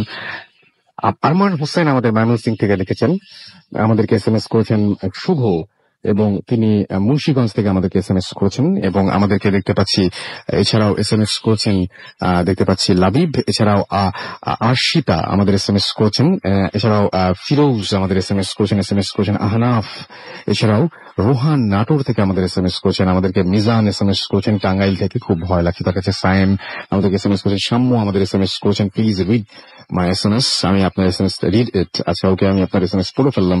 কবির জিঞ্জিরা থেকে আমাদের SMS করেছেন, ভালো লাগছে, ফুর্তি লাগছে। শামীম উত্তরা থেকে লিখেছেন, উত্তরা ইউনিভার্সিটি থেকে লিখেছেন লাস্ট স্টোরিটা অনেক ভালো লেগেছে তার কাছে, আমার কাছে অনেক বেশি ভালো লেগেছে, দ্যাটস ওয়াই আমি এটা সিলেক্ট করেছি। আমাদেরকে জিনিয়া SMS করেছেন আমাদেরকে মেহেদি হাসান তুষার নারায়ণগঞ্জ থেকে, জিনান আমাদের SMS করেছেন, মিলি আমাদের SMS করেছেন খুব ভালো লাগছে স্টোরিগুলো তাই লিখেছেন। সাগর আমাদের SMS করেছেন আমাদেরকে শাহিন গাবতলী থেকে, এছাড়াও মাসুদ চিটাগং ইউনিভার্সিটি থেকে আমাদের SMS করেছেন আমাদেরকে, এছাড়াও SMS করেছেন আরো অনেকে। আপনি যদি SMS করতে চান তাহলে মোবাইলের মেসেজ অপশনে গিয়ে টাইপ করুন ফুর্তি FOORTI ফুর্তি, স্পেস দিয়ে লিখুন আপনার নাম, স্পেস দিয়ে আপনার মেসেজ পাঠিয়ে দিন 9840 নাম্বারে। আর যদি আমাদের ইমেল করতে চান, আমাদের ইমেল অ্যাড্রেস হচ্ছে bhutfm@radiofurti.fm which is BHWTFM@radioforti.fm। জিনান আমাদের লিখেছেন যে এবার বই মেলায় কোনো বই আসবে কিনা, উই হোপ সো, এবং আশা করছি যে আপনাদের কোনো একটা ভালো গুড নিউজ আমরা দিতে পারবো। আমাদেরকে এছাড়াও দেখতে পাচ্ছি ভালো গুড নিউজ না, ওকে, আমাদেরকে আশিকুর রহমান আশিক লিখেছেন আই লাভ ভূত এফএম। আমাদেরকে এছাড়াও ফেসবুক থেকে পড়ছি, আমাদেরকে মাহমুদ লিখেছেন কুষ্টিয়া থেকে, এছাড়াও আমাদেরকে মহি আক্তার আমাদের লিখেছেন খুব ভালো লাগছে Bhoot FM, thank you so much. আমাদেরকে নাইমুল হাসান লিখেছেন অনেকদিন পর ভূত এফএম শুনছি, ভালো লাগছে, থ্যাংক ইউ। আমাদেরকে আনিস বৃষ্টি লিখেছেন হ্যালো রাসেল ভাই, হাউ আর ইউ, আমি সবসময় ভালো থাকি, সবসময় ভালোর দলে। রাকিব আমাদের SMS করেছেন অসম লাগছে, আমাদেরকে এছাড়াও SMS করেছেন দেখতে পাচ্ছি তানভীর আহমেদ তমাল, আজকে প্রথম তিনি সরাসরি শুনছেন, ও থ্যাংক ইউ সো মাচ। আমাদেরকে দেখতে পাচ্ছি সিদ্দিক SMS করেছেন আমাদেরকে দেখতে পাচ্ছি স্বপ্নের রাজকুমার অমিত লিখেছেন ভূত এফএম রক্স, আমাদেরকে জাবেদ হাসান লিখেছেন অনেক সুন্দর কাহিনী, আমাদেরকে এছাড়াও দীপ লিখেছেন SMS করেছেন, লিখেছেন রাসেল ভাই সাউন্ড ক্লিপের স্টোরিটা তার কাছে অনেক বেশি ভালো লেগেছে। আমার যে পেজ রয়েছে সেই পেজেও দেখতে পাচ্ছি অনেকে কমেন্ট করছেন, এখনো পর্যন্ত কমেন্ট করছেন এবং সেই কমেন্টে কিছু পড়ছে, রাসেল ভাই লং স্টোরি হলে একটু ভালো হতো। আমাদেরকে লিখেছেন যে অডিও ক্লিপ, আচ্ছা এটা লিখেছেন আরিফ খান জয়। আমাদেরকে এছাড়াও দেখতে পাচ্ছি ঈশিতা লিখেছেন এটা কি ভূত এফএমের আসল পেজ, ইয়েস এটা ভূত এফএমের আসল পেজ। আমাদেরকে এছাড়াও দেখতে পাচ্ছি জাকারিয়া ইসলাম SMS করেছেন এবং তিনি বলছেন আমার কমেন্টে কি প্রবলেম রাসেল ভাই? নো, একেবারেই প্রবলেম নেই, আপনার কমেন্ট আমি পড়ে ফেললাম। আমাদেরকে সোহান সর্দার আবির লিখেছেন ভূতের ভয় কি আছে? যতক্ষণ পর্যন্ত আপনি না দেখছেন ততক্ষণ পর্যন্ত আপনি ভেবে নিতেই পারেন ভূতের ভয় নেই, যখন আপনি দেখে ফেলছেন তখন সেটা আপনার উপরে, বিশ্বাসটা পুরোপুরি আপনার উপরে। আমাদেরকে এছাড়াও দেখতে পাচ্ছি রাফি খান লিখেছেন ভাই আশা করি আজকে ভূত এফএম অনেক ভয়ঙ্কর হবে। আমাদেরকে প্রিন্স হক রায়হান লিখেছেন যে 4 নাম্বার যে স্টোরিটা সেটা তার কাছে অনেক বেশি ভালো লেগেছে। এনিওয়েজ, আমরা চলে যাব আবারও ঘটনায়, এবং এই মুহূর্তে আমি চাচ্ছি আরো একটা ঘটনা আপনাদেরকে পড়ে শোনাতে। আমি তার আগে আপনাদের একটু প্রশ্ন করে নিই যে আপনাদের বাসায় কখনো এরকম কি হচ্ছে যে কোন জিনিস মিসিং এবং অনেক খোঁজাখুঁজি করে পেলেন না, এবং খুব অদ্ভুত কোনো একটা জায়গায় সেই জিনিসটা আবার পাওয়া গেল? হয় বোধহয়, খেয়াল করেছেন কিনা জানি না। শুনুন এই ঘটনাটি। আমাদেরকে লিখেছেন যে this is Anik from Texas, USA. I want to share some paranormal activities that I have experienced during my childhood in our old house. অর্থাৎ ছোটবেলায় তিনি বেশ কিছু ঘটনা শেয়ার করেছেন, এবং তিনি সেই ঘটনাটি লিখেছেন যে বাংলায় তিনি লিখেছেন ঘটনাটি, এবং আশা করছেন তিনি যে আমরা সেই স্টোরিগুলো পছন্দ করব এবং আমরা শেয়ার করব অন ভূত এফএম, এবং আমি সেই ঘটনাটা পড়ে শোনাচ্ছি তার মতো করে। একদিন একটা বিয়ের অনুষ্ঠানে যাওয়ার সময় আমার আম্মু রেডি হচ্ছিল।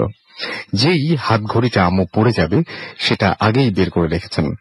আমি তখন ছোট ছিলাম, হাত ঘড়িটা দিয়ে খেলতে লাগলাম। হঠাৎ খেলতে খেলতে ঘড়িটা ওয়ার্ড্রপের উপরে আস্তে করে ছুঁড়ে মারলে ঘড়িটা ওয়ার্ড্রপের পেছনে গিয়ে পড়ে। তার পরের দিন ঘড়িটা খোঁজার জন্য লোকজন দিয়ে ওয়ার্ড্রপ সরানো হলো, এবং সেটা আর সেখানে পাওয়া গেল না। এজন্য আমার আম্মু কাজের লোকদের একটু বকা দেয়, নিশ্চয়ই কেউ না কেউ এটা নিয়েছে, তা না হলে যাবে কোথায়। যাই হোক, এর কয়েক মাস পরে শীত পড়লে আলমারির ওপরে সুটকেস রাখা ছিল, এবং শীতের কাপড়, সোয়েটার, কম্বল ইত্যাদি বের করা হয়, এবং ঘড়িটা সেই কাপড়গুলোর নিচে পাওয়া যায় অক্ষত অবস্থায়। কিন্তু এই ঘড়ি এখানে আসলো কিভাবে?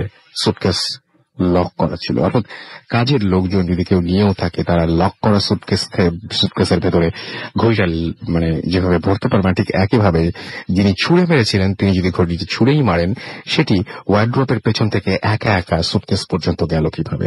ওই সুটকেস কয়েক মাসে খোলাই হয়নি, আর এই ঘড়িটা ওয়ার্ড্রপের পেছনে পড়েছিল। যাক, এটা নিয়ে বেশি চিন্তা করলো না কেউ। তার কয়েক মাস পর একদিন আমি আমার বন্ধুদের সাথে আমার বাসায় একটা গেম খেলছিলাম। দুপুরবেলায় ওরা চলে যায়। এর কয়েক ঘন্টা পর আমি গেম এবং তার সঙ্গে লাগানো ক্যাসেটটা মিসিং থাকে, এবং কিন্তু অন্য সব ক্যাসেটগুলো ঠিকই ছিল। তারপর দিন ওদের বকা বকি করি, এবং গেম বয়টা যে ওরাই নিয়েছে এটা তিনি ধরে নিয়েছেন। এরপর প্রায় 2 মাস পরে খাটের নিচ থেকে একটা পুরনো ট্রাঙ্ক বের করা হয়, এবং এই ট্রাঙ্কের অনেক পুরনো পিতলের কিছু শো পিস ছিল, এবং ট্রাঙ্কটা লকড ছিল। ট্রাঙ্কের লকটা খোলা হয় এবং তার ভেতরে গেম বয়টা পাওয়া যায়। এমনকি গেম বয়ের সাথে ঢোকানো যে ক্যাসেটটা নিখোঁজ ছিল সেটাও সেখানে ছিল, এবং ব্যাটারিটাও শেষ হয়ে যায়নি। আমরা খুব বিভ্রান্ত হয়ে পড়ি। প্রথমে ঘড়ি, তারপরে এগুলো কি হচ্ছে? এরকম আরো জিনিস হারিয়ে গিয়েও কয়েকদিন পর পাওয়া গেছে। এমনকি টাকার বান্ডল ড্রয়ার থেকে পাওয়া যায় না, ড্রয়ার তন্ন তন্ন করে খুঁজেও না, কিন্তু কয়েকদিন পর সেটা খুললেই সামনে পড়ে থাকে শুধু বান্ডল। কয়েকদিন পর সেটা খুললেই মানে শুধু টাকার বান্ডলটা পড়ে থাকে। শুধু জিনিস হারানোই না, মাঝে মাঝে ঘুমানোর সময় দেখা যেত হঠাৎ খাট দুলছে, মনে হচ্ছে কেউ যেন খাটের পায়া দিয়ে সেটা খাটের পায়াতে হাত দিয়ে সেটা দৌড়াচ্ছে। কারণ হয় নাকি আপনাদের বাসায় এরকম, যারা শুনছেন এখন? কিন্তু উঠে তাকানোর সাথে সাথে সেটা বন্ধ। এমনকি রাত্রে হঠাৎ কয়েকবার আলমারি থেকে সুটকেসও পড়েছে, কিন্তু কেন এগুলো হচ্ছে সেটা কখনো জানা যায়নি। পরে আমরা সেই বাসাটা বিক্রি করে অন্য বাসায় চলে আসি। কিছুদিন পর নতুন মালিক এসে বলে যে তারা অনেক প্যারানর্মাল অ্যাক্টিভিটিস সেখানে দেখতে পাচ্ছে। হঠাৎ করে জানলা খুলে যায়, অন্য মানুষের হাঁটার আওয়াজ শোনা যায়, কিন্তু দেখা যায় না। তারা জিনিস হারানোর কথাও বলেছে, কিন্তু সেগুলো নাকি আর পাওয়া যায়নি। কি হচ্ছিল সেই বাসাটায় এর পরের ঘটনাগুলো আমরা জানি না। এইটুকুই ছিল ইমেইলটি।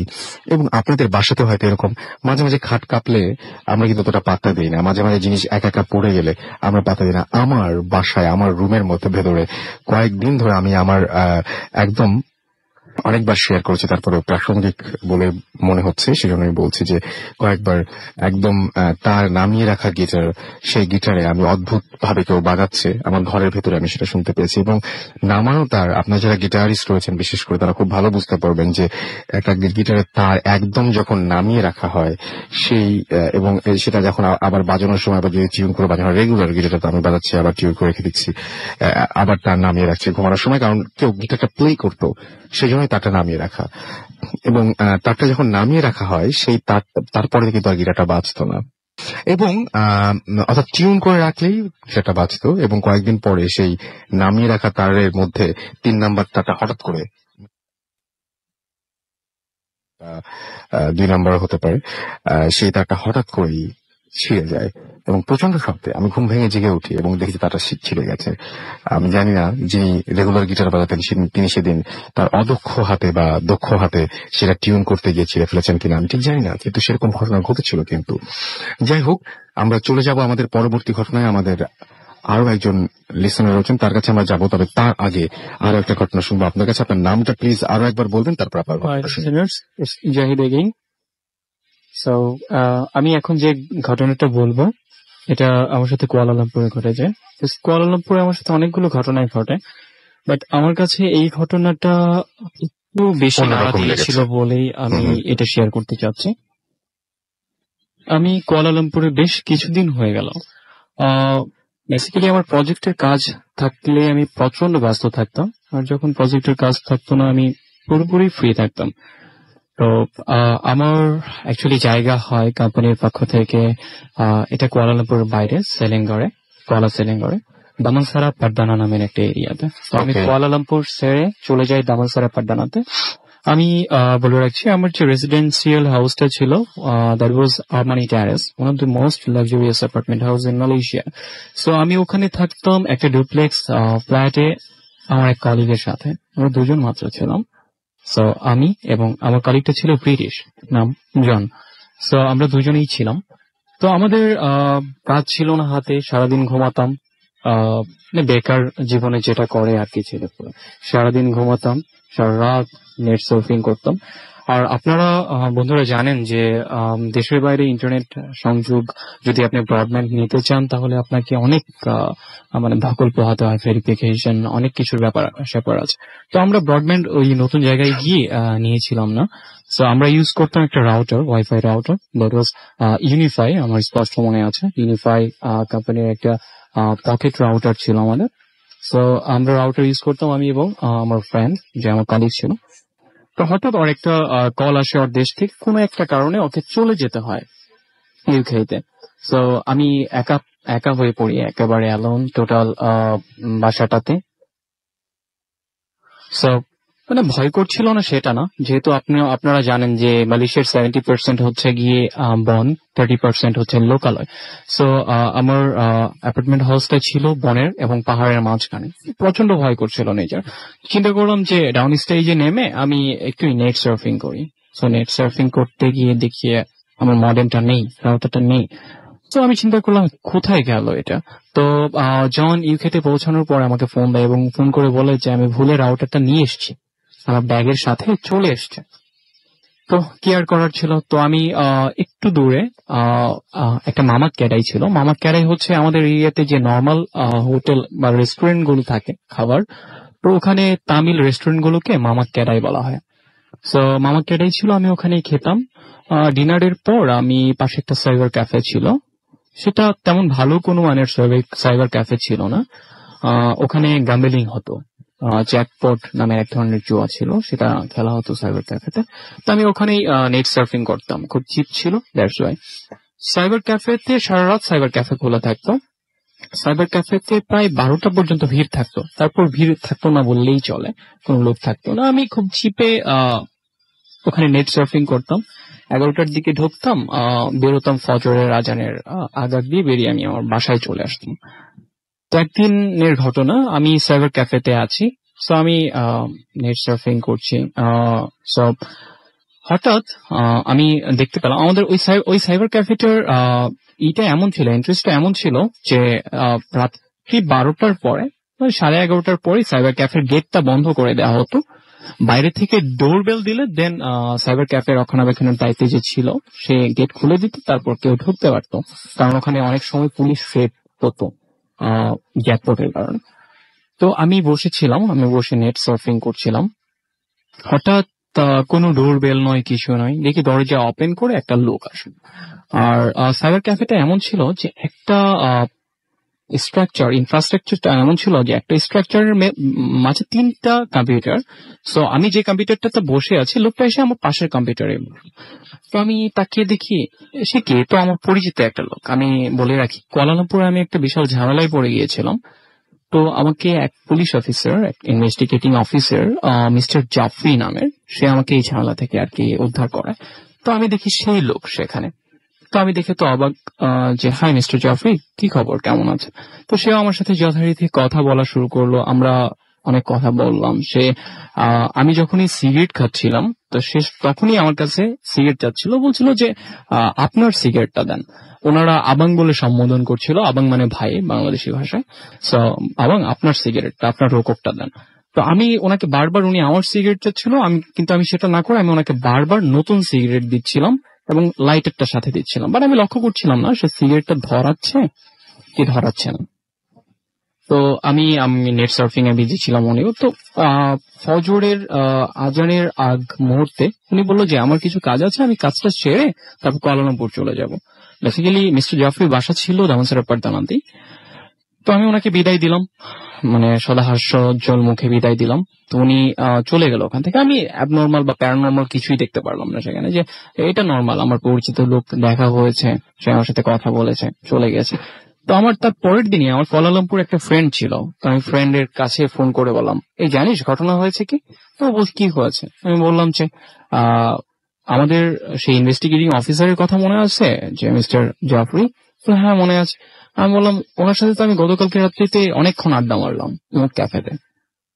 তো কি আমার সাথে ফাইজলামি করিস? আমি বললাম কেন? উনি তো 7 দিন আগে মারা গেছে। আমি শুনে আকাশ থেকে পড়লাম। 7 দিন আগে একটা লোক মারা গেছে, আমি তার সাথে কালকে রাত্রিতে কি করে কথা বলতে? এবং খুব স্বাভাবিক ছিলেন, এবং খুব স্বাভাবিক ছিলেন। উনি আমার কাছ থেকে সিগারেট নিয়েছেন, লাইটার নিয়েছেন, আবার লাইটার যথাসময় ফেরতও দিয়েছেন। আমি কি করে বিশ্বাস করবো যে উনি মারা গেছেন? আমি ওই দিন সাথে সাথে ফোন করি থানাতে, উনি যে থানাতে দায়িত্বরত ছিলেন। কিন্তু বিরাট একটা ব্যাপার বলছেন, মানে আপনি একজন রক্ত মাংসের মানুষ এবং যার সাথে অনেকটা সংখ্যা, এবং নিশ্চয়ই আপনি কয়টা সিগারেট তাকে দিয়েছিলেন সেটা আপনার মনে আপনি কমেছে যে এটা আপনি বুঝতে পেরেছেন? অবশ্যই কমেছে। আমি তাকে 5 থেকে 6টা সিগারেট দিয়েছি এবং কথাও বলেছেন, কথা বলেছি। সে আমার পাশে ক্যাফেতে বসেছে।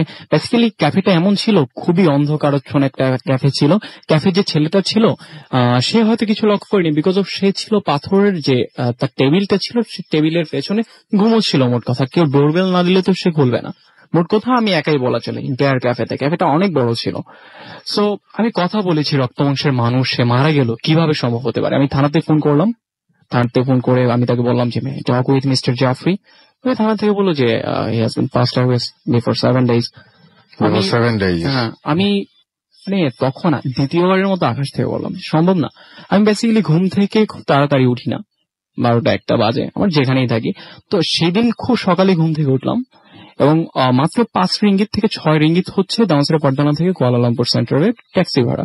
একটা ট্যাক্সি নিয়ে সাথে সাথে চলে আসলাম থানায়। থানায় এসে বিষয়টা জিজ্ঞেস করাতে আমাকে থানা থেকে বলা হলো যে ঘটনা সত্যি, সে মারা গেছেন। বন্ধুরা, আপনারা হয়তো অনেকেই ঘটনা শুনেছেন, এরকম কোন ঘটনা শুনেছেন। রাসেল ভাই নিশ্চয়ই শুনেছেন, আপনার সাথে এরকম হয়েছে যে এই তো মানুষ দেখা গেছে, ঠিক আছে। কিন্তু আমার এই ঘটনা, তারা হয়তো সামনাসামনি কথা বলেনি, লং টাইম কথা বলেনি, বাট সেই লোকটা আমার সাথে লং টাইম ছিল। আমার কাছে সিগারেট নিয়েছে, আমার সাথে কথা বলেছে এবং আমি হ্যান্ডশেকও করেছি, তার সাথে হ্যান্ডশেকও করেছি। বাট মানে এটা কি করে হতে পারে, এই ব্যাখ্যাটা আমার এখনো অজানা রয়ে গেছে। বাট আমি কিছুটা অনুধাবন করতে পারি, হয়তো কোনো খারাপ জিন কিংবা কোনো ভালো জিন তার জোরতে আমার সামনে এসেছিল, কিছু একটা হতে পারে। বাট ধোয়াটা এখনো রয়ে গেছে। অনেক ধন্যবাদ আপনাকে। আপনার কাছে আমরা আবারও ফিরে আসবো, আমরা চলে যাব আরো একটা ঘটনায়। তবে তার আগে আমরা কিছু SMS প্রোফাইলে সানিয়া লিখেছেন, ফার্স্ট তিনি ভূত FM শুনছেন এবং তিনি লিখেছেন যে এমনিতেই ঘুম অনেক কম হয়, আজকে ভূত FM ভয়ে তিনি তার ঘুমিয়ে আসবে না। মমিন আমাদের SMS করেছেন, আকাশ সাগর আমাদের SMS করেছেন, সুজন সঙ্গে আছেন তাদের, মাইশা আমাদের SMS করেছেন, আকরাম হোসেন আমাদের SMS করেছেন এবং তিনি বলেন যে আমি একটা ইমেল করলাম বাট আমাকে কল করা হয় নাই কেন? অনেকেই ইমেল করছেন আমাদেরকে, আমরা জানি সেটা, কিন্তু আপনার ঘটনা যাতে বেটার কোনো ঘটনা আমরা পেয়ে যাই, তাহলে সেইখানে যিনি বেশি ভালো ঘটনা পাঠিয়েছেন তার ব্যাপারটা ঘটে যায়, এরকম হয় যে তাকে তখন আমরা ডাকি। সো আপনি একেবারে নিরাশ হওয়ার কিন্তু কিছুই নেই। আপনি আরেকটা ঘটনা পাঠান, যেটা আপনি যে ঘটনাটি পাঠিয়েছিলেন তার চাইতে বেটার। যদি সেরকম ঘটনা আপনি যদি খুঁজে পান, কারো কাছ থেকে শুনতে পারেন, ডেফিনেটলি উইল কল ইউ। আমাদেরকে সৌরভ লিখেছেন, অনেক ভালো লাগছে ভাইয়া, এবং অনেকদিন পর তিনি শুনছেন ভূত এফএম, ওয়েলকাম ব্যাক। আদিম আমাদের এসএমএস করেছেন, এবং তিনি পাবনা থেকে এসএমএস করেছেন, এবং আমাকে লিখেছেন যে আপনার লাইফে কি কোনো হন্টেড স্টোরি আছে। আমি একটু বললাম, এবং এটা অনেকবার বলেছি, কারণ তেমন যেগুলো আছে সেগুলোই বারবার করে বলি। মানে নতুন কোনো কিছু ওইভাবে আমার কাছে, মানে যে কটা আছে, মানে যেহেতু এখানে কোনো কিছু বানিয়ে বলার সুযোগ নেই। আমাদেরকে জয়া মুন্সিগঞ্জ থেকে এসএমএস করেছেন, অনেক ভয় লাগছে, মজা লাগছে তার কাছে। আশিক আমাদের এসএমএস করেছেন, রূপা আমাদের এসএমএস করেছেন খুলনা থেকে, অনেকদিন পর তিনি ভূত এফএম শুনছেন। বা আজকে অনেক এসএমএস আসছে যারা অনেকদিন পরে ভূত এফএম শুনছেন। কেন ভাই, পরীক্ষা বা এরকম কোনো কিছু ছিল নাকি, বা অন্য কোনো কারণ থাকলে অবশ্যই আমাদের জানাতে পারেন। সালে আমাদের লিখেছেন যে অনেক দিন এসএমএস পড়েন না ভাইয়া, ভালো হচ্ছে। আমাদেরকে এছাড়া দিতে পাচ্ছি যে এসএমএস করেছেন সৌরভ, অনেক ভালো লাগছে ভাইয়া ঘটনাগুলো, এবং অনেকদিন পর তিনি ভূত এফএম শুনছেন। এই যে সবাই আজকে অনেকদিন পরে ভূত এফএম শুনছেন। আচ্ছা, আমাদেরকে খলিল চট্টগ্রাম থেকে এসএমএস করেছেন। তারিখ আমাদের এসএমএস করেছেন মগবাজার থেকে। লাস্ট ঘটনাটা তার কাছে অনেক বেশি ভালো লাগছে। ফেসবুকের কি অবস্থা। আমাদেরকে নোমান হাসান লিখেছেন, কিভাবে ভয় পেতে পারি। ভূত এফএম শুনে ভয় পেতে পারেন, আর তবে একটা জিনিস, যে ভয়ের অনুভূতি যেটা, সেটা অবশ্যই আপনার থাকতে হবে, এবং সেটা একেবারেই আপনার ব্যাপার। আপনি যদি ভয় কোনো কিছুতে না পান, তাহলে আপনাকে ভয় পাওয়ানো খুব মুশকিল। আমি বলছি না যে আমরা ভয় পাওয়ানোতে খুবই পারদর্শী, মানে আমি জানি না যে আমার মনে হয় যে আমি যে ঘটনাগুলো আছে সেই ঘটনাগুলো ভয়ের মনে হয়েছে বলে কিন্তু সিলেক্ট করেছি, রাইট। রাজকুমার আমাদের এসএমএস করেছেন, এবং তিনি ঘুমাননি, শুনছেন, সেটা আমাদের জানিয়েছেন। এম কে অন্তর আমাদের তোমার ভয় করে না। আমার তো অবশ্যই অনেক বেশি ভয় করে, এই জন্য তো মানে ভয় তো করেই। আমি কোনো সময়, মানে ম্যাক্সিমাম সময় কিন্তু আমি একা থাকি না। এম ডি ফরহাদ আমাদের এসএমএস করেছেন, এবং তিনি লিখেছেন যে একা মানে ঘর বন্ধ করে তিনি শুনছেন। রবিন চক্রবর্তী আমাদের লিখেছেন, এবং আমাদেরকে এসএমএস তিনি বলেছেন যে ভয়ের মাত্রা একটু কম। আমাদেরকে লিখেছেন আশিক, এবং নাইস ব্যাকগ্রাউন্ড মিউজিকের জন্য থ্যাঙ্কস জানিয়েছেন। আমাদেরকে কেরানীগঞ্জ থেকে এসএমএস করেছেন অপু। এছাড়া আমাদের এসএমএস করেছেন ইমতিয়াজ তামিম। এটা ভূত এফএমের ফ্যান পেজ কিনা না, আপনি যে পেজে রয়েছেন সেটা রেডি ফুর্তি ফ্যান পেজ, এবং আমি এখন যেখান থেকে পড়বো সেটা অবশ্যই ভূত এফএমের ফ্যান পেজ। খুলনা থেকে শুনছেন লিখেছেন মুন্তাসির মিরাজ। এছাড়াও আমাদেরকে লিমন এসএমএস করে লিখেছেন নাইস। আমাদেরকে এছাড়াও লিখেছেন, দেখতে পাচ্ছি জাহিদ হাসান আমাকে ঘটনা বলার ব্যাপারে একটা কথা বলেছেন তিনি, যে আপনি ঘটনা বললে আচ্ছা তার কাছে অনেক ভালো লাগে। আচ্ছা, আমাদেরকে রাজ পলাশ এসএমএস করেছেন, আই লাভ ভূত এফএম লিখেছেন। এছাড়াও আমাদেরকে প্রত্যয় রহমান লিখেছেন অসম স্টোরি। আমাদেরকে এছাড়াও পরন্ত বিকেল লিখেছেন, এটা কি রিয়েল পেজ? হ্যাঁ, এটা রিয়েল পেজ। আমরা চলে যাবো একটা ছোট্ট বিরতিতে, এবং বিরতির পরে আমরা আবারও ফিরে আসবো, এবং সেই পর্যন্ত আশা করছি আমাদের সাথে থাকবেন। স্টে টিউনড টু রেডিও ফুর্তি, এন্ড ডোন্ট স্টপ দ্য ফুর্তি FM. The night comes alive with Gramin.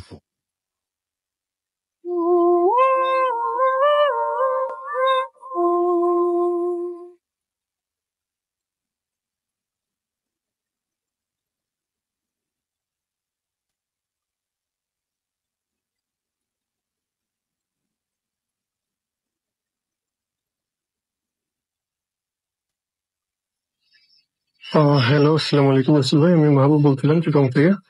আজকে আমি আপনার সাথে যে ঘটনাটি শেয়ার করবো সেটা সম্পূর্ণ আমার নিজের সাথে ঘটেছে একটি ঘটনা। আসলে এটা মানে ঘটনা নয়, এটা মেইনলি একটা স্বপ্নকে কেন্দ্র করে। তো যাই হোক, আমি সরাসরি আমার ঘটনায় চলে যাচ্ছি।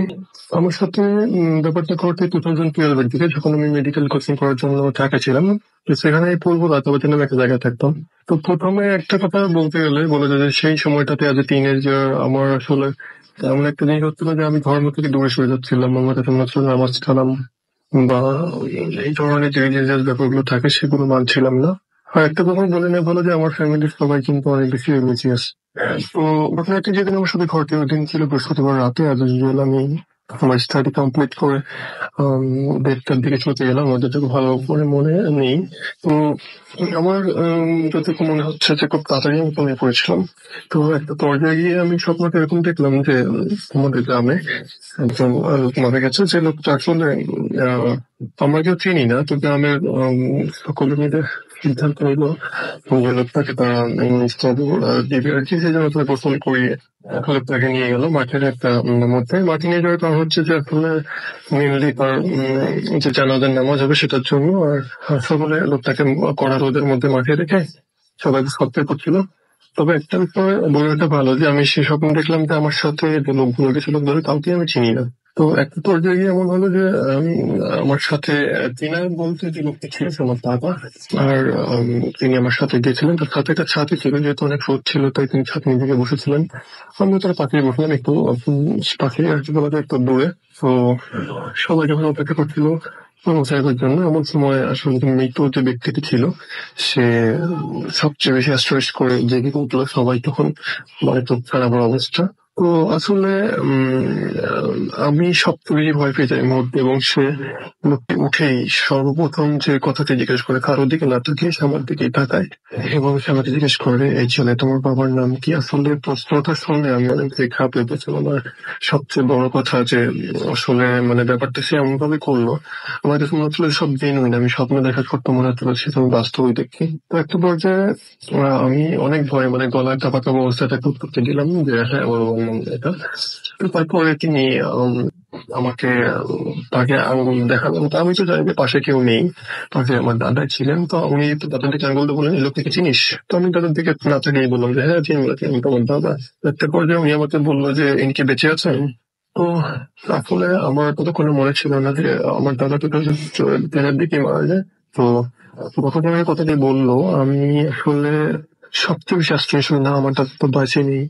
তবে যখন পাশে তাকাই দেখলাম যে আমি তো আমার দাদা পাশে নেই, বরং আমার সাথে যে লোকগুলো গেছিল বা যাদের সাথে আমি গেছিলাম সেখানে তারা কেউ ছিল শুধু লোকটি এবং আমি। এবং এমন অবস্থা আমার ঘুম থেকে ভেঙে যায়, এবং আমি যেটা দেখি যে আমার প্রচন্ড ঘাম দিয়ে শরীরটা ঘাম হচ্ছে আর কি, যদিও সেটা শীতকাল ছিল।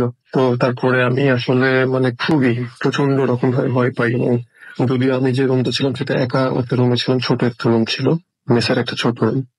তো সারা রাত আমার আসলে খুব খারাপ লাগে নিজের উপর, যার ফলে এই যে আমার কাছে মনে হচ্ছিল যে মানুষ কত দিকে ছুটছে টাকার জন্য, ক্যারিয়ার নিয়ে থাকার জন্য, বাট কি সারাদিনে মাত্র কষ্ট করতে নামাজ পড়ার জন্য টাইম পাচ্ছে না, টাইম দিচ্ছে না। আসলে মানে মানুষ ইনভেস্ট করছে সব এই জগৎটাকে কেন্দ্র করে, কিন্তু তারা আসলে কেউ চিন্তা করছে না যে আসলে এই জগৎটাই সব না, বা আসলে এই শান্তিটাই সব শান্তি না। অনেকে কিন্তু অনেক টাকা আছে বাট আসলে সে কিন্তু অনেক ক্ষেত্রে সুখী নাই। কিন্তু আমার মনে হয় যে টাকার পেছনে সুখটা না, আমরা সন্তুষ্টির মাঝে বা ঈশ্বরের বা আল্লাহর উপাসনার মাঝে কিন্তু সুখটা খুঁজে পেতে পারি। তো যাই হোক, আমার কাছে একটা দেখে মনে হচ্ছিল যে আমি যদি এই মুহূর্তে মারা যাই আমার স্থানটা কোথায় হবে, আমার সাথে কি যাবে, আমার পড়াশোনা, আমার মেডিকেল, কিছুই যাবে না। জাস্ট আমার বডিটা আর একটা জীবন ছাড়া বডি জাস্ট লাইক যেটা কোনো প্রাণ নেই, কিছুই করতে পারবে না। তো কথা ভেবে অনেক কান্না করলাম। আমার আসলে খুব খারাপ লাগছিল যে আমি নিজের প্রতি নিজেই অন্যায় করেছি। তো শপথ করলাম যে পরের দিন থেকেই আমি নামাজ শুরু করবো। তো যেহেতু আমার ঘুম যখন পাই আমি দেখি তখন 3টা বেজে সামথিং, তো মানে 3:43 মতো হবে মেবি। তো আমি ঘুম থেকে উঠলাম, তবে করলাম ফজরের নামাজের জন্য আমি নামাজ আদায় করলাম। পরের দিন শুক্রবার ছিল।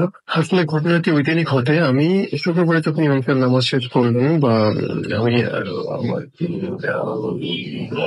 আসসালামু আলাইকুম রহমতুল্লাহ বলে যখন বাম দিকে তাকালাম, আমি দেখতে পেলাম আমার পাশে যে লোকটি ছিল সেই লোকটি আসলে আর কেউ না, আমি গতকাল তাকে মৃত অবস্থায় দেখেছি। সেই লোকটিকে একদম সেম চেহারার খোঁজা দাঁড়িয়ে অবস্থায়। এবং সবচেয়ে যেটা ভয়ানক ব্যাপার আমার সাথে ঘটে, আমি তো দেখি এমনিতে আশ্চর্য হয়ে যাই যেহেতু মুসল্লি ভর্তি মসজিদ। আমি যখন তার গায়ে আমার একটু টাচ লাগে আমার আসলে মনে হচ্ছিল যে আসলে সেটা একটা চলন্ত আগুনের, আমার শরীরটা পুড়ে যায় এবং সেই জায়গা থেকে লাল ধরনের একটা কালার একটা অদ্ভুত শব্দ করে তুমি মুখে, এবং পাশাপাশি মুসল্লি আমাকে বলে কি হয়েছে কি হয়েছে। তো আমি আসলে খুবই বিব্রত বোধ করেছি মুহূর্তটাতে। আর আসলে তারপরে যখন মোনাজাত হবে তার কিছুক্ষণ আগে মোনাজাত, যেহেতু আমার কাছ থেকে উঠে যায়নি আমি স্পষ্ট দেখতে পাচ্ছিলাম, কিন্তু যখন মোনাজাত করলাম তখন আমার মনোযোগটা মোনাজাতের দিকে ছিল। এবং মোনাজাত শেষ করে আমি যখন পাশের লোকটিকে দেখলাম তখন দেখলাম যে না, সেই লোকটি সেখানে ছিল না। সেখানে শুধুমাত্র একজন ব্যক্তি ছিল যিনি অনেক ফর্সা করে এবং অনেক লম্বা, এবং তার প্রচন্ড মানে বড় ধরনের একটা বাড়ি ছিল এবং প্রচন্ড সুন্দর দেখতে একটা মানুষ। সে আমার পাশে বসা। তো কি ঘটলো এইটুকু জানা গেল, কোথায় গেল বা কি হলো আমি আসলে জানি না। আর যে লোকটি আমার পাশে শেষ মুহূর্তে আমি যেটা দেখেছিলাম মনোযোগ করে, সেই লোকটি জাস্ট আমাকে একটু মুচকি আসলো, মসজিদ থেকে বের হয়ে গেল। তো এই ছিল আমার ধারণা করাতে অনেক আশ্চর্যের একটা জিনিস। আসলে এটা ছাড়াও আমার লাইফে অনেক বাজে ঘটনা ঘটেছে যেগুলো আসলে খুবই ভালো। বাট এই ঘটনাটার পর থেকে আমি কখনো নামাজ ছাড়িনি আসলে। এই নামাজের মধ্যে আমার সূক্ষ্মতা রয়েছে আসলে বলতে গেলে। সবাইকে অনুরোধ করবো যে ভাই যাই করেন বাট আল্লাহকে ভুলে না। আমার জন্য সবার একটা ম্যানেজ থাকবো। তো আসসালামু আলাইকুম আজমানি, সবাই ভালো থাকবেন। আসসালামু আলাইকুম।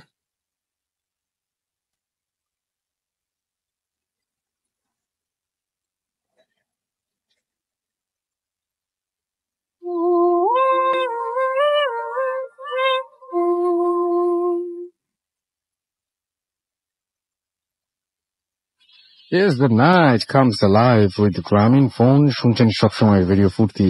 আমি রাসেল আছি সাথে। ঘড়িতে সময় রাত 1:30। আমার সাথে রয়েছে মাসুম এবং আজকের অতিথিরা, এবং আপনারা শুনছেন ভূত এফএম। আপনারা সবাই জানেন ভূত এফএম এখন আরো অন্যরকম উইথ গ্রামীণ ফোন, এবং আপনাদের সহযোগিতা পেলে আমরা যেতে চাই বহুদূর।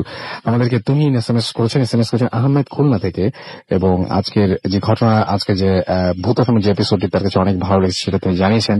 খদিজা গাজীপুর থেকে আমাদের এসএমএস করেছেন এবং লিখেছেন নাইস স্টোরি। আমাদেরকে এছাড়াও দেখতে পাচ্ছি অনামিকা এসএমএস করেছেন, তারা 3 মাস থেকে ভূত এফএম শুনছেন, এবং আমাদেরকে তিনি বলছেন যে কখনো এসএমএস দেওয়া হয় না, আমার কখনো ভয় হয় না, কখনো এসএমএস দেওয়া হয় না। ওকে, আমাদেরকে দীপু এসএমএস করেছেন বনশ্রী ঢাকা থেকে, যে খুব তার কাছে ভয় লাগছে। অলি আমাদের এসএমএস করেছেন, তুহিন আমাদের এসএমএস করেছেন আমাদেরকে মিতা খুলনা থেকে। এছাড়াও আমাদের সম্রাট এসএমএস করেছেন, সম্রাট কর্মকার। আয়ুব আমাদের এসএমএস করেছেন গাজীপুর থেকে। আসনাফ আমাদের এসএমএস করেছেন নারায়ণগঞ্জ থেকে, এবং আমাদেরকে এসএমএস করেছেন দেখতে পাচ্ছি, নাম লেখেননি, পড়তে পারলাম না, রায়হান আমাদের এসএমএস করেছেন মুক্তাগাছা থেকে। এছাড়াও সুপ্তি আমাদের এসএমএস করেছেন আমাদেরকে মামুন। এছাড়া আমাদের এসএমএস করেছেন আদিম, আমাদের এসএমএস করেছেন মুস্তাক বেগি রোড থেকে, আমাদের এসএমএস করেছেন নাবিলা আখতার, এবং আমাদেরকে এসএমএস করেছেন দেখতে পাচ্ছি, আমাদেরকে এসএমএস করেছেন, তিনি বলছেন যে আমি আজকে লেট বাট শুনছি, ভয় লাগছে, গ্রেট। আমাদেরকে এছাড়াও হ্যানি এসএমএস করেছেন নাসরিন, আমাদেরকে এসএমএস করেছেন দেখতে পাচ্ছি, তিনি এসএমএস করে লিখেছেন যে ভয় পাওয়া আমার কাজ নয়, because I am a medical student. Okay, আমাদেরকে রাত জাগা ভূত এসএমএস করেছেন খুলনা থেকে, আমাদেরকে কবি জিঞ্জিরা থেকে এসএমএস করেছেন তুষার, আমাদের এসএমএস করেছেন স্নেহা, আমাদের এসএমএস করেছেন ইস্টার্ন প্যালেস থেকে। এছাড়াও আমাদের এসএমএস করেছেন দেখতে পাচ্ছি হানিফা সহ আরো অনেকে। আপনি যদি এসএমএস করতে চান, মোবাইলের মেসেজ অপশনে গিয়ে টাইপ করুন ফুর্তি, FORT ফুর্তি, স্পেস দিয়ে লিখুন আপনার নাম, স্পেস দিয়ে আপনার মেসেজ পাঠিয়ে দিন 9840 নাম্বারে। আমরা চলে যাব আমাদের পরবর্তী অতিথির কাছে। আপনার নামটা প্লিজ একটু বলবেন এবং আপনি কোথা থেকে এসেছেন। Hello listeners, I am SM Tarek and study in Dhaka University. ওকে, আপনি হচ্ছে মিরপুরে এবং আপনি একটা কোচিং সেন্টারে আছেন। তো ওইখানে আমার একটা লোকাল কোচিং আছে, পড়াশোনার পাশাপাশি আমি একটা কোচিং রান করছি। আমি নিজে প্রোপাইটার। তো আপনি এমনিতে ঢাকা ইউনিভার্সিটিতে পড়াশোনা করেন? জি। তো আমি মিরপুরেই থাকি বেসিক্যালি, হলে খুব কমই থাকা হয়। তো ঘটনাটি খুব বেশি দিন আগের নয়, আমি মূল ঘটনায় প্রবেশ করছি। তো আমাদের এলাকাতে যে আমার কোচিংটা আছে সেটা মোটামুটি ভালো রিনাউন একটা কোচিং এর নাম বলা যাচ্ছে না। তো আমার কোচিং এর সামনেই পরিবেশটা, এনভায়রনমেন্টটা আই ওয়ান্ট টু ডিসক্রাইব। একটা মাঠ আছে, ছোট একটা মাঠ, এবং সেই মাঠেরও বেশ কিছু উপকথা, লিজেন্ডারি স্টোরিজ রয়েছে যেটা আমরা পূর্বপুরুষদের কাছ থেকে শুনে এসেছি। এবং আমার কোচিং এর সামনে বড় বড় 4টি নারকেল গাছ রয়েছে, এবং কোচিং এর পিছনে একটি ড্রেন রয়েছে। কোচিং এর সামনে 2টি পরিত্যক্ত বারান্দা রয়েছে। কোচিং এ প্রবেশ করার জন্য 4 থেকে 5টি গেট রয়েছে, এবং মেন গেট একটি, ভিতরের দরজাগুলো বরাবরই বন্ধ থাকে। কোচিং এর একটি রান্নাঘর রয়েছে, এবং রান্নাঘরের একটি জানালা ভাঙা আছে। তো ওই জানালা দিয়ে প্রায় সময় একটা কালো বিড়াল প্রবেশ করত। তো সেটাকে আমরা খুব বেশি যে গুরুত্ব দেইনি, এবং it was not too horrible for students. হ্যাঁ, তো যে ঘটনাটাই আমার সাথে ঘটেছে সেটা খুব বেশি দিন না, এবার যারা এইচএসসি পরীক্ষা দিচ্ছে এই ব্যাচটা মানে আমি পড়াই। তো সেদিন ডিসেম্বর মাসের একদম শেষের দিকে খুব প্রচন্ড শীত ছিল। রাসেল ভাই, আপনি জানেন যে একটা শৈত্য প্রবাহের মতো হয়েছিল কিছুদিন আগে। তো আমি মানে আমাদের কোচিং এর যেই ম্যানেজার ইয়াসিন, সে মানে অসুস্থ থাকার কারণে আমি নিজেই আর কি কোচিংটা খোলার দায়িত্ব নেই। তো তার কাছ থেকে আগের দিনই আমি চাবিটা নিয়ে নেই এবং আমি কোচিংটা খুলি। তো প্রচন্ড শীত ছিল, এবং আমার গায়েও খুব বেশি তেমন কিছু ছিল না, জাস্ট একটা পাতলা চাদর ছিল। তো আমি কোচিং এর গেটটা খুলি। তো গেটটা খোলার পর আমি কোচিং এ প্রবেশ করি। কোচিং এ প্রবেশ করার পরে আমার শরীরটা মানে আমার খুব অস্বস্তি ফিল করতেছেন। আই ফিল আনইজি এন্ড কিরকম যেন আমার লাগছিল, সেই অনুভূতিটা মানে এখনো যদি আমি চিন্তা করি কেন এরকম হচ্ছিল আমি জানি না।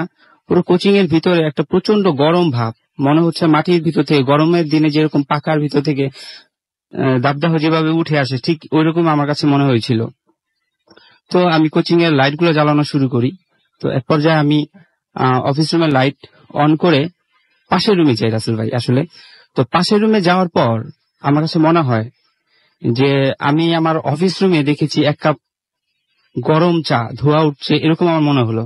তো দৌড়ে আমি আমার সেই অফিস রুমে এলাম এবং এখন দেখি যে সেই গরম চায়ের কাপটি নেই, উধাও হয়ে গেছে। তো আমি লক্ষ্য করে দেখলাম যে, আপনি দেখবেন রাসেল ভাই যে চা যখন আমরা কোথাও রাখি সেটা কিন্তু একটা ছাপ পড়ে, একটা গরম একটা ছাপ কিন্তু পড়ে। মানে নিচে যদি কোনো চা লেগে থাকে তাহলে পরে সবসময়। তো সেখানে চায়ের কাপটি নেই, কিন্তু সেই ছাপটা, একদম তাজা ছাপটা আর কি আমি তখন দেখতে পেলাম। And then I recall in my mind যে আমি যখনই কোচিংটা খুলি তখন ওইখানে একজন কেয়ারটেকার আছে, শাকিল নাম, সে আমাকে এসে সকালবেলা চা দিয়ে যায়। তো অত সকালে দেওয়ার কথা না, কারণ আমি 9টা-10টার আগে রাসেল ভাই আসলে আমি কোচিং এ প্রবেশ করি না, কারণ দায়িত্বটা আমার না, আমার কোচিং এ কেয়ারটেকারই করে। তো সেই দিন আমি তখন তাড়াতাড়ি আমি গেট থেকে বের হই, কোচিং থেকে বের হয়ে পাশে আমি লক্ষ্য করি দেখি যে দোকান থেকে আমি চা খাই ওই দোকানটা তখনও পর্যন্ত খোলাই হয়নি। তো আমার ভিতরে একটু অন্যরকম লাগে। যাই হোক, I was little bit nervous that time. তো আমি ধীরে ধীরে আমার এই ভয়টা কাটিয়ে উঠি, এবং যেহেতু পরিবেশটা আমার একেবারেই চেনা, তাই আমি নিজেকে সান্ত্বনা দিতে থাকি, এবং এটাকে খুব বেশি গুরুত্ব তখনও পর্যন্ত আসলে আমি দেইনি। তো একটা কথা বলে রাখা ভালো এটা রাসেল ভাই, যে আমার তো তুলা রাশি। আমার আম্মা ছোটবেলা বলতো যে অলৌকিক যে কোনো বিষয়, যে মানে অশরীরী যে বিষয়গুলো, সেটা নাকি আমার টের পাওয়ার কথা, কিন্তু এর আগে আসলে আমি কখনোই টের পাইনি। তো তারপরে স্টুডেন্টস বিগিন টু কাম, তারপরে আমি আসলে তাদেরকে পড়ানো শুরু করলাম। তো পড়ানোর এক পর্যায়ে যখন আমি কিছু লিখবো বোর্ডের ভিতরে, তখন হঠাৎ করে আমি দেখি যে এমন একটা টপিকের নাম লেখা, যে টপিকটা আমি তাদেরকে পড়াবো বলে আমি ঠিক করে রেখেছি। সবচেয়ে আশ্চর্যজনক বিষয়টা হচ্ছে যে আমার কাছে মনে হচ্ছে যে হাতের লেখাটা আমারই, এবং আমি কয়েকজন স্টুডেন্টদের জিজ্ঞেস করলাম, বলো এটা কার হাতের লেখা? তারাও বলতে, স্যার কেন, এটা তো আপনারই হাতের লেখা, এটা কেন জিজ্ঞেস করতেছেন? আমি টোটালি মানে এরকম একটা সিচুয়েশনের মধ্যে পড়ে গেছি, আই কুড নট বিলিভ, মানে আমি বুঝতে পারতেছি না যে আসলে আমি কি করব। আমার কাছে একটু অন্যরকম লাগছিল। তো তখন আমি কোচিং এর যে খাতা, মানে সর্বশেষ কি ক্লাস হয়েছে সেটা আমি দেখার জন্য খাতা বের করি। খাতা ওইখানে দেখি নাদিম স্যার নামে একজন স্যার আছে, দেখতেছি যে উনি রসায়ন পড়াইছে, লাস্ট ক্লাস ছিল রসায়ন। তো রসায়ন ক্লাসে ইংলিশের গ্রামার এখানে লেখার কোনো রকম ভাবে কোনো যৌক্তিকতা নাই। এটা কিভাবে হয়েছিল, কেন হয়েছিল রাসেল ভাই, সেটা আসলে আমি জানি না। তো এই ঘটনার পরে আমি কিছুদিন চুপচাপ থাকি, এবং তেমন কিছু আমার সাথে আসলে হয়ও নাই।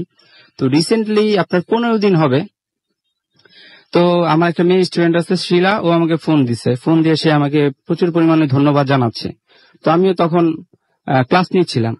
তো আমি ক্লাস নেওয়ার কারণে আমি বলছি যে তুমি আমার সাথে পরে মিট করো, আমি একটু বিজি আছি, আমি তখন ক্লাস নিচ্ছি, আমি তখন কথা বলতে পারবো না আপু।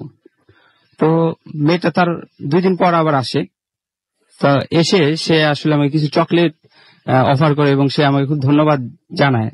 তো তখন আমি তার কাছে জানতে চাই যে আসলে ব্যাপারটা কি, আমাকে একটু খুলে বলো।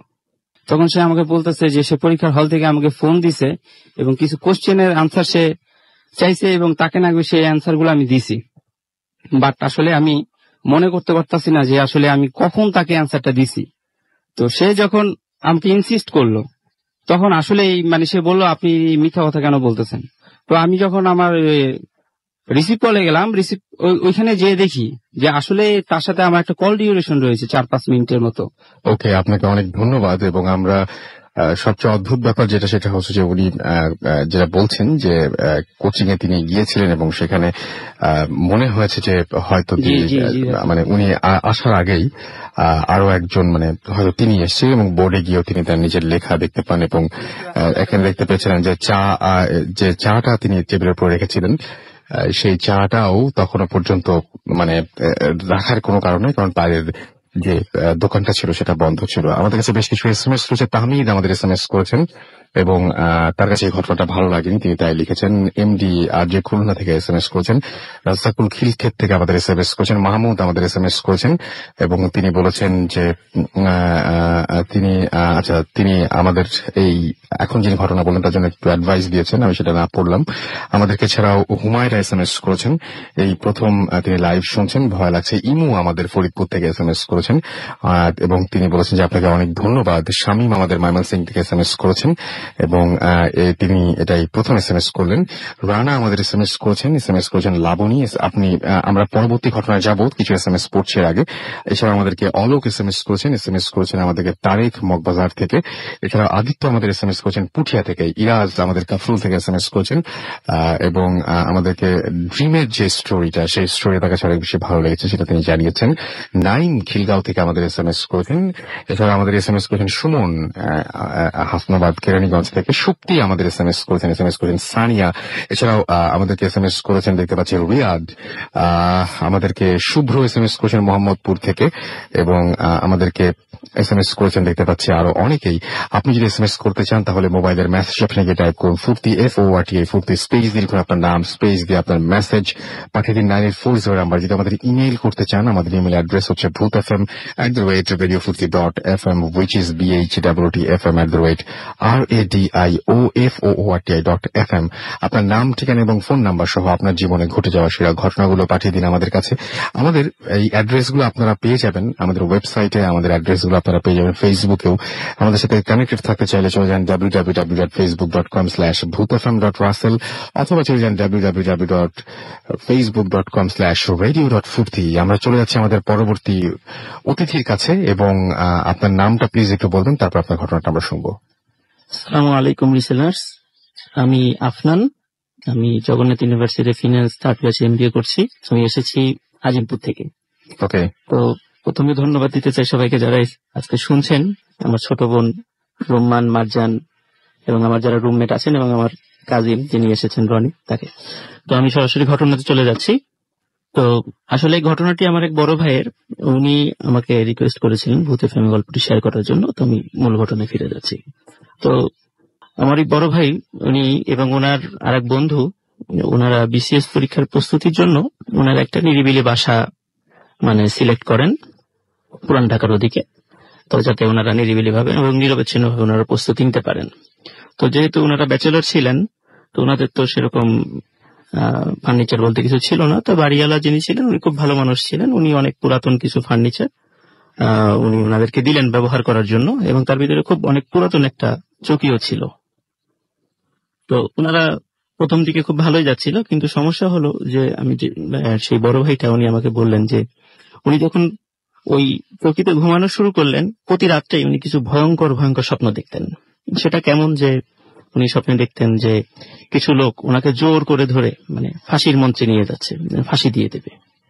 আবার দেখা যাচ্ছে যে কিছু লোক ওনাকে ফায়ারিং স্কোয়াডে নিয়ে যাচ্ছে, ওনাকে গুলি করে মারবে। এরকম প্রতি রাত্রে উনি এই ধরনের কিছু ভয়ঙ্কর ভয়ঙ্কর স্বপ্ন দেখতেন, এবং এই ধরনের স্বপ্ন দেখার কারণে ওনার শরীর দিন দিন খারাপ হয়ে যাচ্ছিল।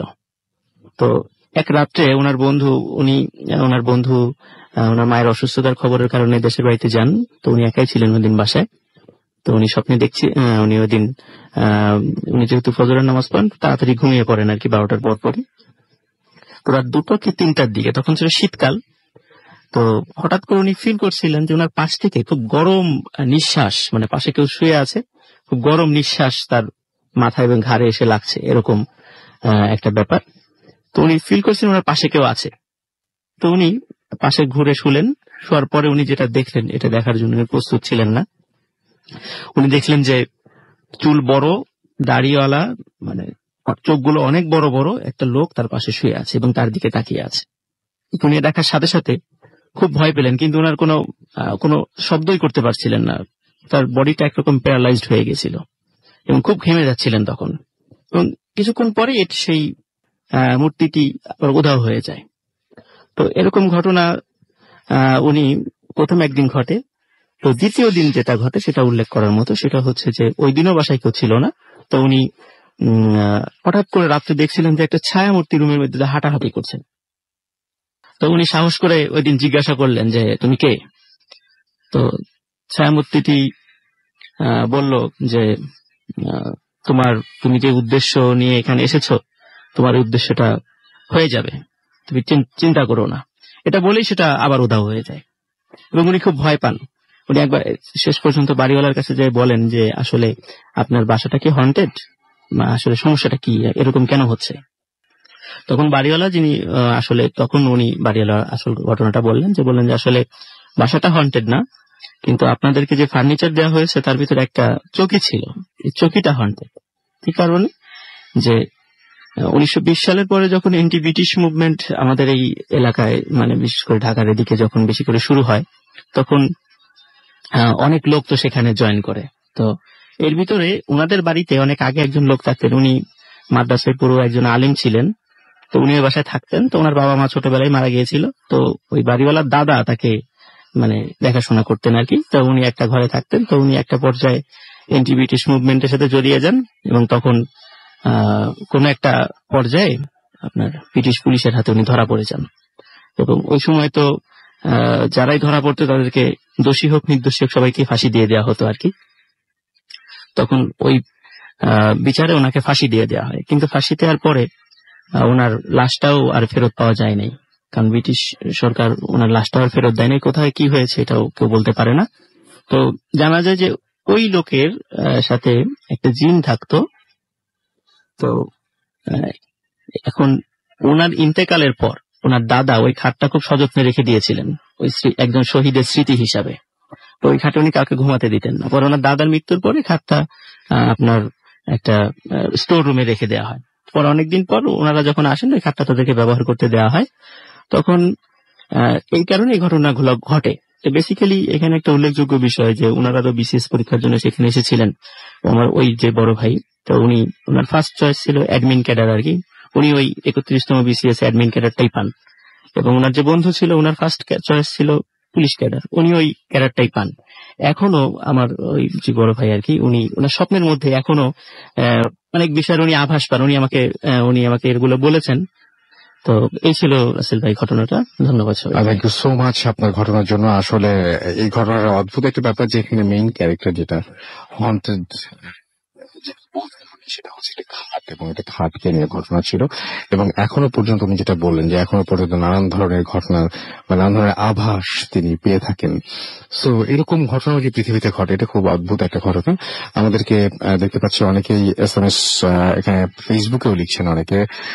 আমাদেরকে এখানে দেখতে পাচ্ছি রবিন ইসলাম লিখেছেন যে তার কাছে সব ঘটনা ভালো লেগেছে, বাট তার কাছে তারপরে ভয় লাগেনি। এবং কারণটা কি, এই কারণ অবশ্য আমি বলতে পারবো না।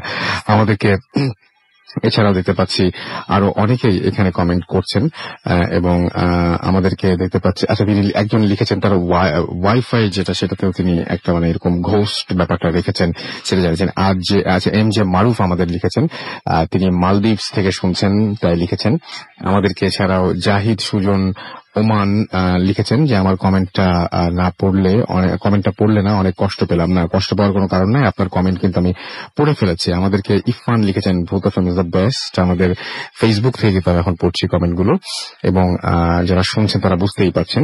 শুভকামনা রইল ভূত এফএম লিখেছেন আমাদেরকে। এছাড়াও অনেকে এখনো কমেন্ট করে যাচ্ছেন এখানে দেখতে পাচ্ছি। আমাদের এখানে দেখতে পাচ্ছি যে অনেকে লিখছেন অনেক এবং কমেন্ট করছেন ফেসবুক পেজ থেকে। আমি কিছু কমেন্ট, সেরকম কিছু কমেন্ট আমি পড়ছি যেটা আমার পেজ থেকে, এবং এটার তিনি লিখেছেন যে আচ্ছা, লাস্ট স্টোরিটা তার কাছে ভালো লেগেছে। মোহাম্মদ তাহসিন লিখেছেন এটা আমাদেরকে। এছাড়াও সাইফুল ইসলাম লিখেছেন যে এক্সাম ছিল, অনেকেরই SSC এক্সাম চলছে, তারপরেও অনেকে কিন্তু এখনো পর্যন্ত আমাদের সাথে রয়েছেন, অনেকে ভূত এফএম শুনছেন। আমি বলছি না যে তারা সবাই SSC স্টুডেন্ট, মানে কিন্তু আমি এরকম একজনের দেখলাম যে আছেন। আমার বলি এখন পড়াশোনাটা করাই উচিত। এবং এই থাকে যেহেতু প্রসঙ্গটা উঠবে, আমি বলে দিই যে অবশ্যই আশা করবো যে আপনাদের পরীক্ষা ভালো হোক। আপনাদের জন্য অনেক শুভকামনা রইল। নাইম আমাদের এখানে পেজে লিখেছেন আজকের ভূত এফএমটা জোস আমাদেরকে। এছাড়াও দেখতে পাচ্ছি অপু রহমান লিখেছেন দারুণ হচ্ছে আমাদেরকে। এছাড়াও দেখতে পাচ্ছি যে ফাতেহ জামান অনেক লিখেছেন যে আচ্ছা, তিনি কি লিখেছেন এটা আমি অবশ্য অনেক বড় SMS আমি বলতে পারবো। স্বপ্ন বালক লিখেছেন কাদা থেকে ভূত এফএম শুনছি। আমাদেরকে সোহান মাহমুদ লিখেছেন রাসেল ভাই চরম হচ্ছে।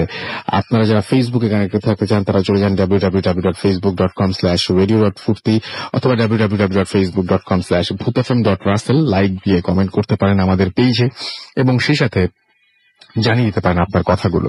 আমরা একটা ছোট্ট বিরতিতে যাব এবং বিরতির পরে আবারও ফিরে আসবো। সেই পর্যন্ত আমাদের সঙ্গেই থাকবেন আশা করছি।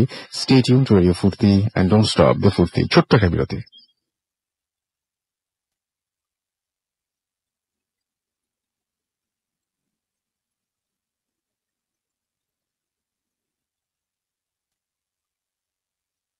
আসসালামু আলাইকুম।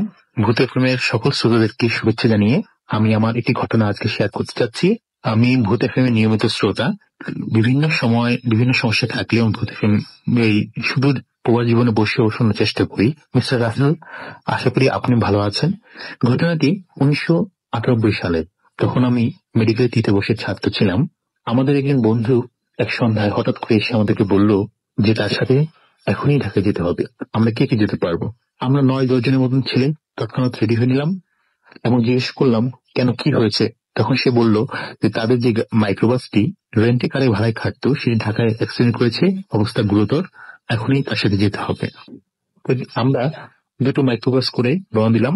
তখন আমাদের পূর্ব পরিচিত একজন পুলিশের সার্জেন্ট কে আমরা আমাদের সাথে নিয়ে নিলাম, যাতে সে আমাদের আইন বিষয়ক সমস্যাগুলোর জন্য সাহায্য সহযোগিতা করতে পারে। তো আমরা যখন ঢাকার দিকে রওনা দিয়েছি তখন সন্ধ্যা, এবং ঢাকায় যেতে যেতে আমরা শুনছিলাম যে ওই মাইক্রোবাসটি আমাদের আরেকজন বন্ধু ভাড়া করেছিল তার আত্মীয় স্বজনকে ঢাকা এয়ারপোর্টে সি অফ করার জন্য।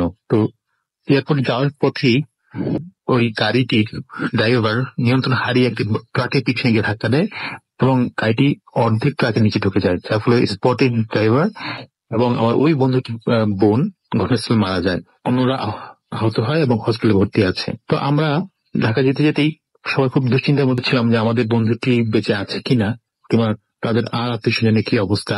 তো আমাদের সাথে যে ড্রাইভারটি মারা গেছে তার ভাইও ছিল, সে মাদ্রাসা হাফিজে ছিল। তো আমরা যখন ঢাকায় পৌঁছাই তখন মধ্যরাত।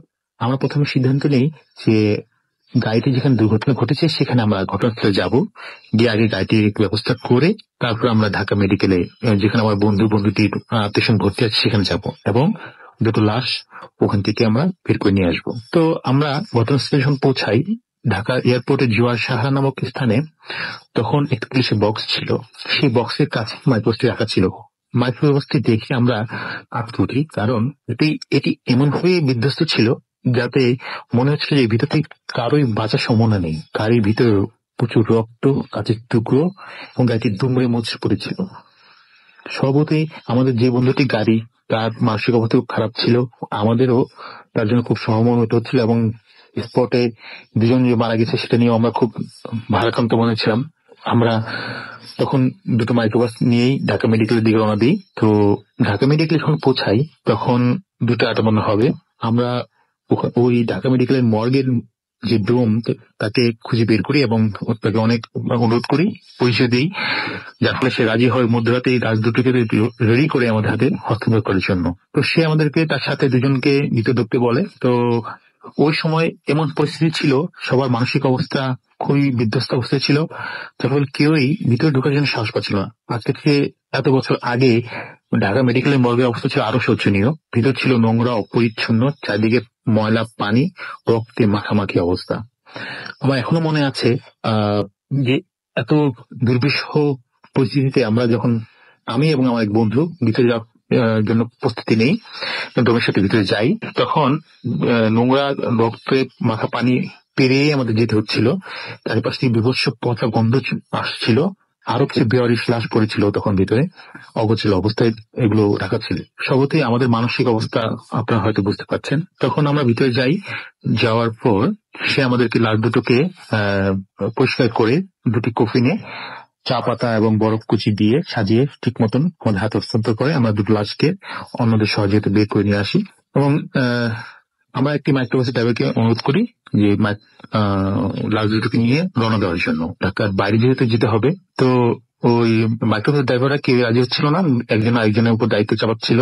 তো আমরা অনেক অনুরোধ করে একজনকে রাজি করাই, তাকে বলি যে আমরা তাকে কাজপুর ব্রিজ পর্যন্ত এগিয়ে দিয়ে আসবো, তার জন্য কোনো ভয় না হয়, ভোরের আলো ফুটে গেলে তো তখন সে ঢাকার বাইরে চলে যেতে বলে। তারপর সে রাজি হয় সামনের গাড়িটিতে লাশ উঠিয়ে পিছনে আমরা মাইক্রোবাস উঠি। এমন বলে একটা ভালো, সামনের গাড়িটিতে ওই লাশের সাথে লাশের ড্রাইভারের ভাই যে হাফিজুর হুজুর ছিলেন, তিনি ওর সামনে ছিলেন। তো গাড়িটি রওনা হয়, আমরা দুটি গাড়ি নিয়ে ঢাকা মেডিকেলের মর্গের পিছনে রাস্তাটি দিয়ে বের হই। আমাদেরকে সার্জেন্ট পরামর্শ দেয় যে বামের রাস্তাটি দিয়ে, প্রথম ঢাকা দিয়ে রাস্তাটি আছে সেটি দিয়ে বের হতে পারলে তাড়াতাড়ি হবে। ওই রাস্তা আমাদের অপরিচিত ছিল দেখে আমি বলি যে আমাদের ডান দিকে যে রাস্তাটা নিয়ে আমরা বের হতে পারি তাহলে ঢাকা দিকে দ্রুত বের হতে পারবো, কারণ আমরা হাইকোর্টের সামনে দিয়ে সেক্রেটারিয়েট হয়ে সোজা চলে যেতে পারবো। কিন্তু সার্জেন্ট অনুরোধ করতে আমরা বাম দিকে রাস্তাটি, তার কথা মতন যে রাস্তাটি সে যেতে বলছিল সেটিতেই আমরা রওনা দিই। যখন আমরা রওনা দিই তখনও দিনে আলো ফোটেনি, গভীর রাত, চারিদিকে অন্ধকার, কারণ তখন বৃষ্টি শুরু হয়েছে এবং কোনো মানুষের আশেপাশে কোনো অস্তিত্ব নেই। গাড়িটি যখন সামনে যাচ্ছে তখন আমরা সবাই খুব টায়ার্ড এবং সারাদিনের এই ঘটনাগুলো নিয়ে চিন্তা করছিলাম। হঠাৎ করে সামনে গাড়িটি ব্রেক কষাতে আমরা আমাদের পিছনে গাড়িটি ব্রেক কষে এবং আমরা সামনে তাকিয়ে দেখি যে একটি লোক যে ছালা পড়ে আছে, সে দুই হাতে দুটি ইট নিয়ে রাস্তাটির মধ্যখানে দাঁড়ানো এবং দুই দিকে ইট দিয়ে এমনভাবে আটকে রেখেছে রাস্তায় অন্য পাশে দিয়ে যে গাড়ি যাবে এবং গাড়িটি যে তাকে কাটিয়ে চলে যাবে সে কোনো উপায় নেই। সে এক দৃষ্টিতে এমনভাবে আমাদের দিকে তাকিয়ে আছে যেন গাড়ি দুটো যদি আরেকটু সামনে আগায় তাহলে সে ইট দুটো মারবে। এবং ওই জায়গাটা এমন একটা আদি ভৌতিক পরিবেশ সৃষ্টি হয়েছিল যা এখন ভাষা প্রকাশ করার মতো না। এবং ওখানে সোডিয়াম বাতিটি তখন ব্লিঙ্ক করছিল খুব। তো আমরা সবাই এক দৃষ্টিতে তাকে দেখছিলাম, আমরা কি করবো ঠিক ভেবে পাচ্ছিলাম না। তখন আমরা কিংকর্তব্য বিমূঢ় হয়ে গিয়েছিলাম। আমরা তখন কিছুক্ষণ পরে সিদ্ধান্ত নিলাম যে গাড়ি দুটো ঘুরিয়ে আমরা অন্য রাস্তা দিয়ে যাবো। আমরা সামনে গাড়িটি ঘোরালো এবং আমাদের গাড়িটা আমরা আস্তে আস্তে ঘোরালাম এবং আল্লাহ করছিলাম যাতে সে আমাদের উপর ইট না মারে। আল্লাহ রহমত সে কোনো কিছু করলো না, কিন্তু সে ঠিক যেভাবে দাঁড়িয়ে ছিল সেরকম দাঁড়িয়ে রইলো মূর্তির মতন। আমরা দুটো গাড়ি ঘুরিয়ে তারপর অন্য রাস্তাটি দিয়ে ঢাকার বাইরে পর্যন্ত গেলাম, ওই গাড়িটিকে এগিয়ে দিলাম। এর মধ্যে আর কোনো ঘটনা ঘটেনি। তো পরবর্তীতে আমরা যে যার বাসায় শেষ পর্যন্ত চলে গেলাম। কিন্তু আজও সেই ঘটনাটি মনে করে আমরা শিহরিত হই এবং চিন্তা করি, ভেবে পাই না আসলে সেখানে কেন ছিল, এটা কি কোনো সাইন ছিল কিনা যে আমরা যেন সামনে না যাই কিংবা ওই রাত্রি দিয়ে না যাই, কিংবা আর কি হতে পারে, সেটা আমার কাছে এখনো আনএক্সপ্লেইনড রয়ে গেছে। এই ছিল আমার ঘটনা। আমার শুভেচ্ছা রইল। খোলা হাফেজ। Good FM. Comes alive.